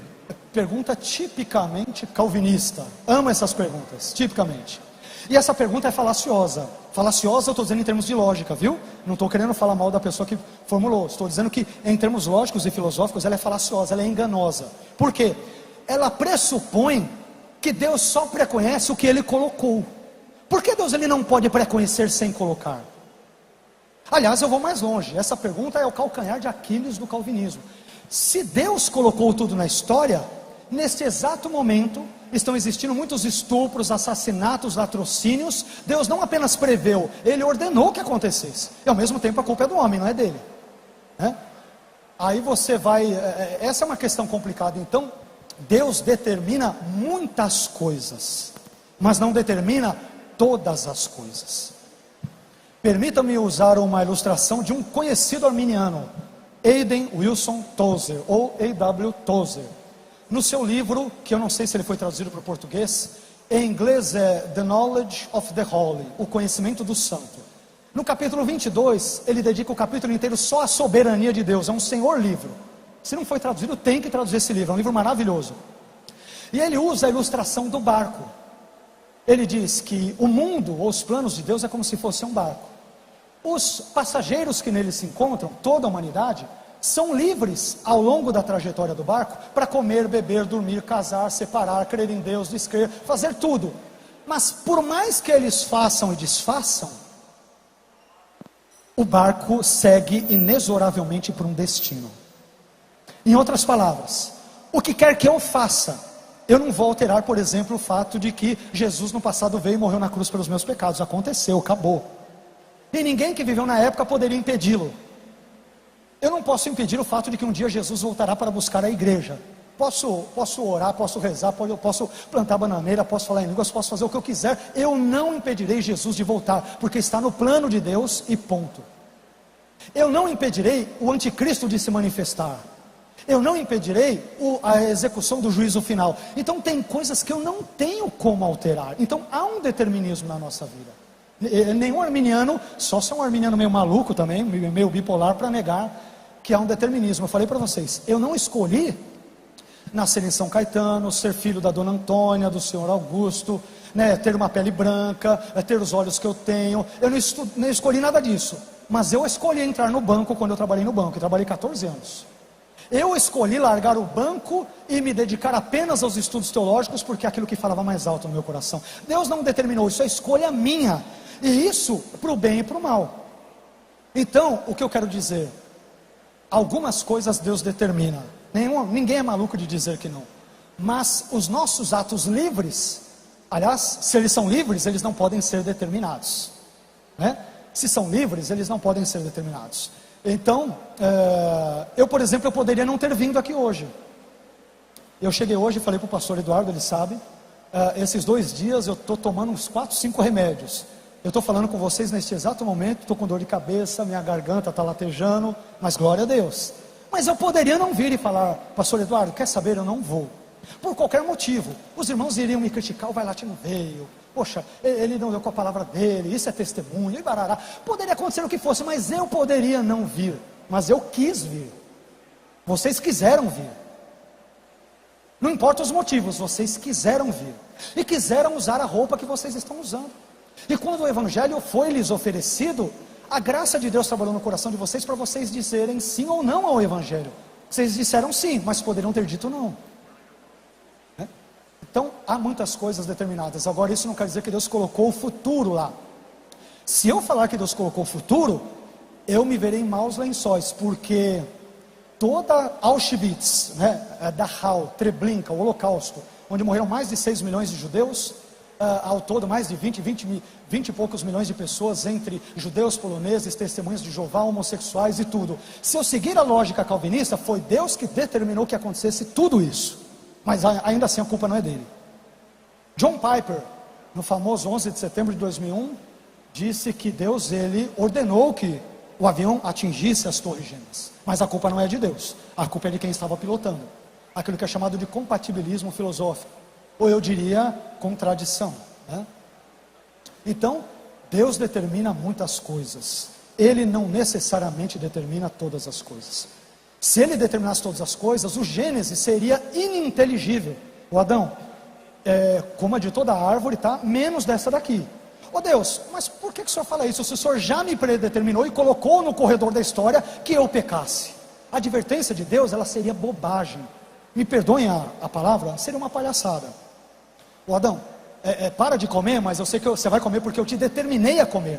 Deus não determinou ele a desobedecê-lo, mas Deus soube que ele iria livremente desobedecê-lo, e é por isso que Adão é culpado. Se Deus tivesse colocado o corredor da história lá na frente, a culpa seria toda de Deus, e como Armínio diz muito bem, nesse caso, haveria um único pecador no cosmos, esse pecador seria Deus, porque todas as coisas más vêm dele. Eu não entendo que esse seja o Deus da Bíblia, ok? Eu entendo que esse Deus está muito longe do Deus da Bíblia, com todo respeito, tá? Está muito longe do Deus da Bíblia. Quinta e última pergunta da noite. Qual a definição de regeneração? Como pode um morto crer, se por Efésios estamos mortos em nossos delitos e pecados? Maravilha, ótima pergunta. Lembrando que Efésios 2, versículos 1 a 3 não é propriedade calvinista, é um texto bíblico que os arminianos amam também. Aquela coisa de calvinista tem Romanos 9. Romanos 9 é a criptonita, o medo do arminiano. Que bobagem, quem é que disse uma bobagem dessa? O arminiano explica sossegadamente Romanos 9, sem se valer de artifícios e tudo. Isso é uma bobagem, isso aí é bravata, tá? Mas, só me desculpe, você falou, eu estou pensando em outro assunto, eu esqueci. Qual a definição de regeneração? Lembrei. Bom, regeneração, o termo grego para regeneração é simplesmente novo nascimento. Regeneração é sinônimo de novo nascimento. Conforme João capítulo 1, versículos 11 e 12 em diante, os que nascem de novo são aqueles que recebem o Filho. Está lá, o prólogo do Evangelho de João, capítulo 1, versículos 10, 11, 12 e 13, leia lá. Mas a todos quantos o receberam, deu-lhes o poder de serem feitos filhos de Deus. Eu não sou filho de Deus para depois receber. Eu recebo primeiro, depois eu sou filho de Deus. De novo tem aquela lógica esquisita calvinista, onde os carros são colocados na frente dos bois. É simples, eu recebo a Cristo pela graça. E ao recebê-lo e a manter a minha fé graciosamente que me foi conferida em Cristo, eu sou salvo, então eu sou filho de Deus. Então, essa é a questão. Regeneração é sinônimo de novo nascimento. Só nasce de novo aquele que, quando exposto ao Evangelho, a graça de Deus trabalha no seu coração de alguma forma e possibilita-o, portanto, de crer em Cristo. E ao fazê-lo, e ao permanecer firme na sua fé em Cristo, ele é visto como um eleito, na concepção de Armínio. Mas poderia não sê-lo se ele se desviasse ou se apostatasse da fé. Ok? Mas só para reforçar, pastor, a pergunta final ele diz: desculpe, como pode um morto crer? Desculpe, tá bom, desculpe, tá? É que minha cabeça, vamos lá. Efésios 2, 1 a 3. quando fala de morto, sabe quem refuta esse mesmo versículo? Um calvinista chamado Arthur Walkington Pink, Arthur W. Pink. Num dos comentários dele, ele diz que os calvinistas foram longe demais na sua ilustração desse versículo. Porque pessoas que estão mortas espiritualmente, elas ainda podem crer. Elas podem crer. Caso contrário, qual é o sentido em Jesus dizer: arrependei-vos e crede no Evangelho? Ô Jesus, o senhor não sabe não que morto não responde, morto não faz nada? Jesus não sabia, né? Pela lógica ele não sabia, porque ele pede para mortos responderem ao Evangelho. Não faz sentido. Então, as pessoas que estão mortas estão mesmo, aliás nós lemos aqui Armínio, em Efésios capítulo 2, versículos 1 a 3, o problema é que o calvinista ele já lê lá: estando nós mortos em delitos e pecados, Deus já os transforma de mortos já para vivos. Eles são regenerados automaticamente sem crer. Isso não é necessariamente exigido pelo texto. Então, há um pressuposto calvinista que não está no texto, porque o calvinista lê Efésios 2 assim, né? Estando nós mortos em delitos e pecados, nos vivificou incondicionalmente. Essa é a ideia, né? Mas por que eles não teriam ali que ser vivificados pela fé? Aliás, é o que diz a continuação desse mesmo texto, Efésios 2:8. Pela graça sois salvos, mediante a fé. Isto, tudo, né? Ou seja, o ato de ser salvo pela graça de Deus, por meio da fé resposta humana, isso não vem de vós, isso é dom de Deus. A graça é a parte de Deus, a fé é a minha parte, porque não é Deus quem crê, quem tem que crer sou eu. O Evangelho não é pregado para Deus, para um anjo, para um serafim, para um querubim. Quem tem que crer é o pecador, e Deus nos dá condições para crer. Mas eu não tenho que ser regenerado para crer, eu tenho que crer para ser regenerado. O calvinista pressupõe, é uma mera pressuposição, que entre o estado de morte e vivificação ali em Efésios 2, a pessoa é vivificada automática, sem que tenha que crer. Mas o contexto da passagem, Efésios 2:8, é sempre ler o contexto. Leia um contexto que a maioria esmagadora das dúvidas cai por terra, né? Então só é salvo aquele que pela graça crê em Cristo e permanece crendo nele. Obrigado, gente. Desculpe alguma coisa se passei um pouco do horário e tudo. Deus abençoe, tá?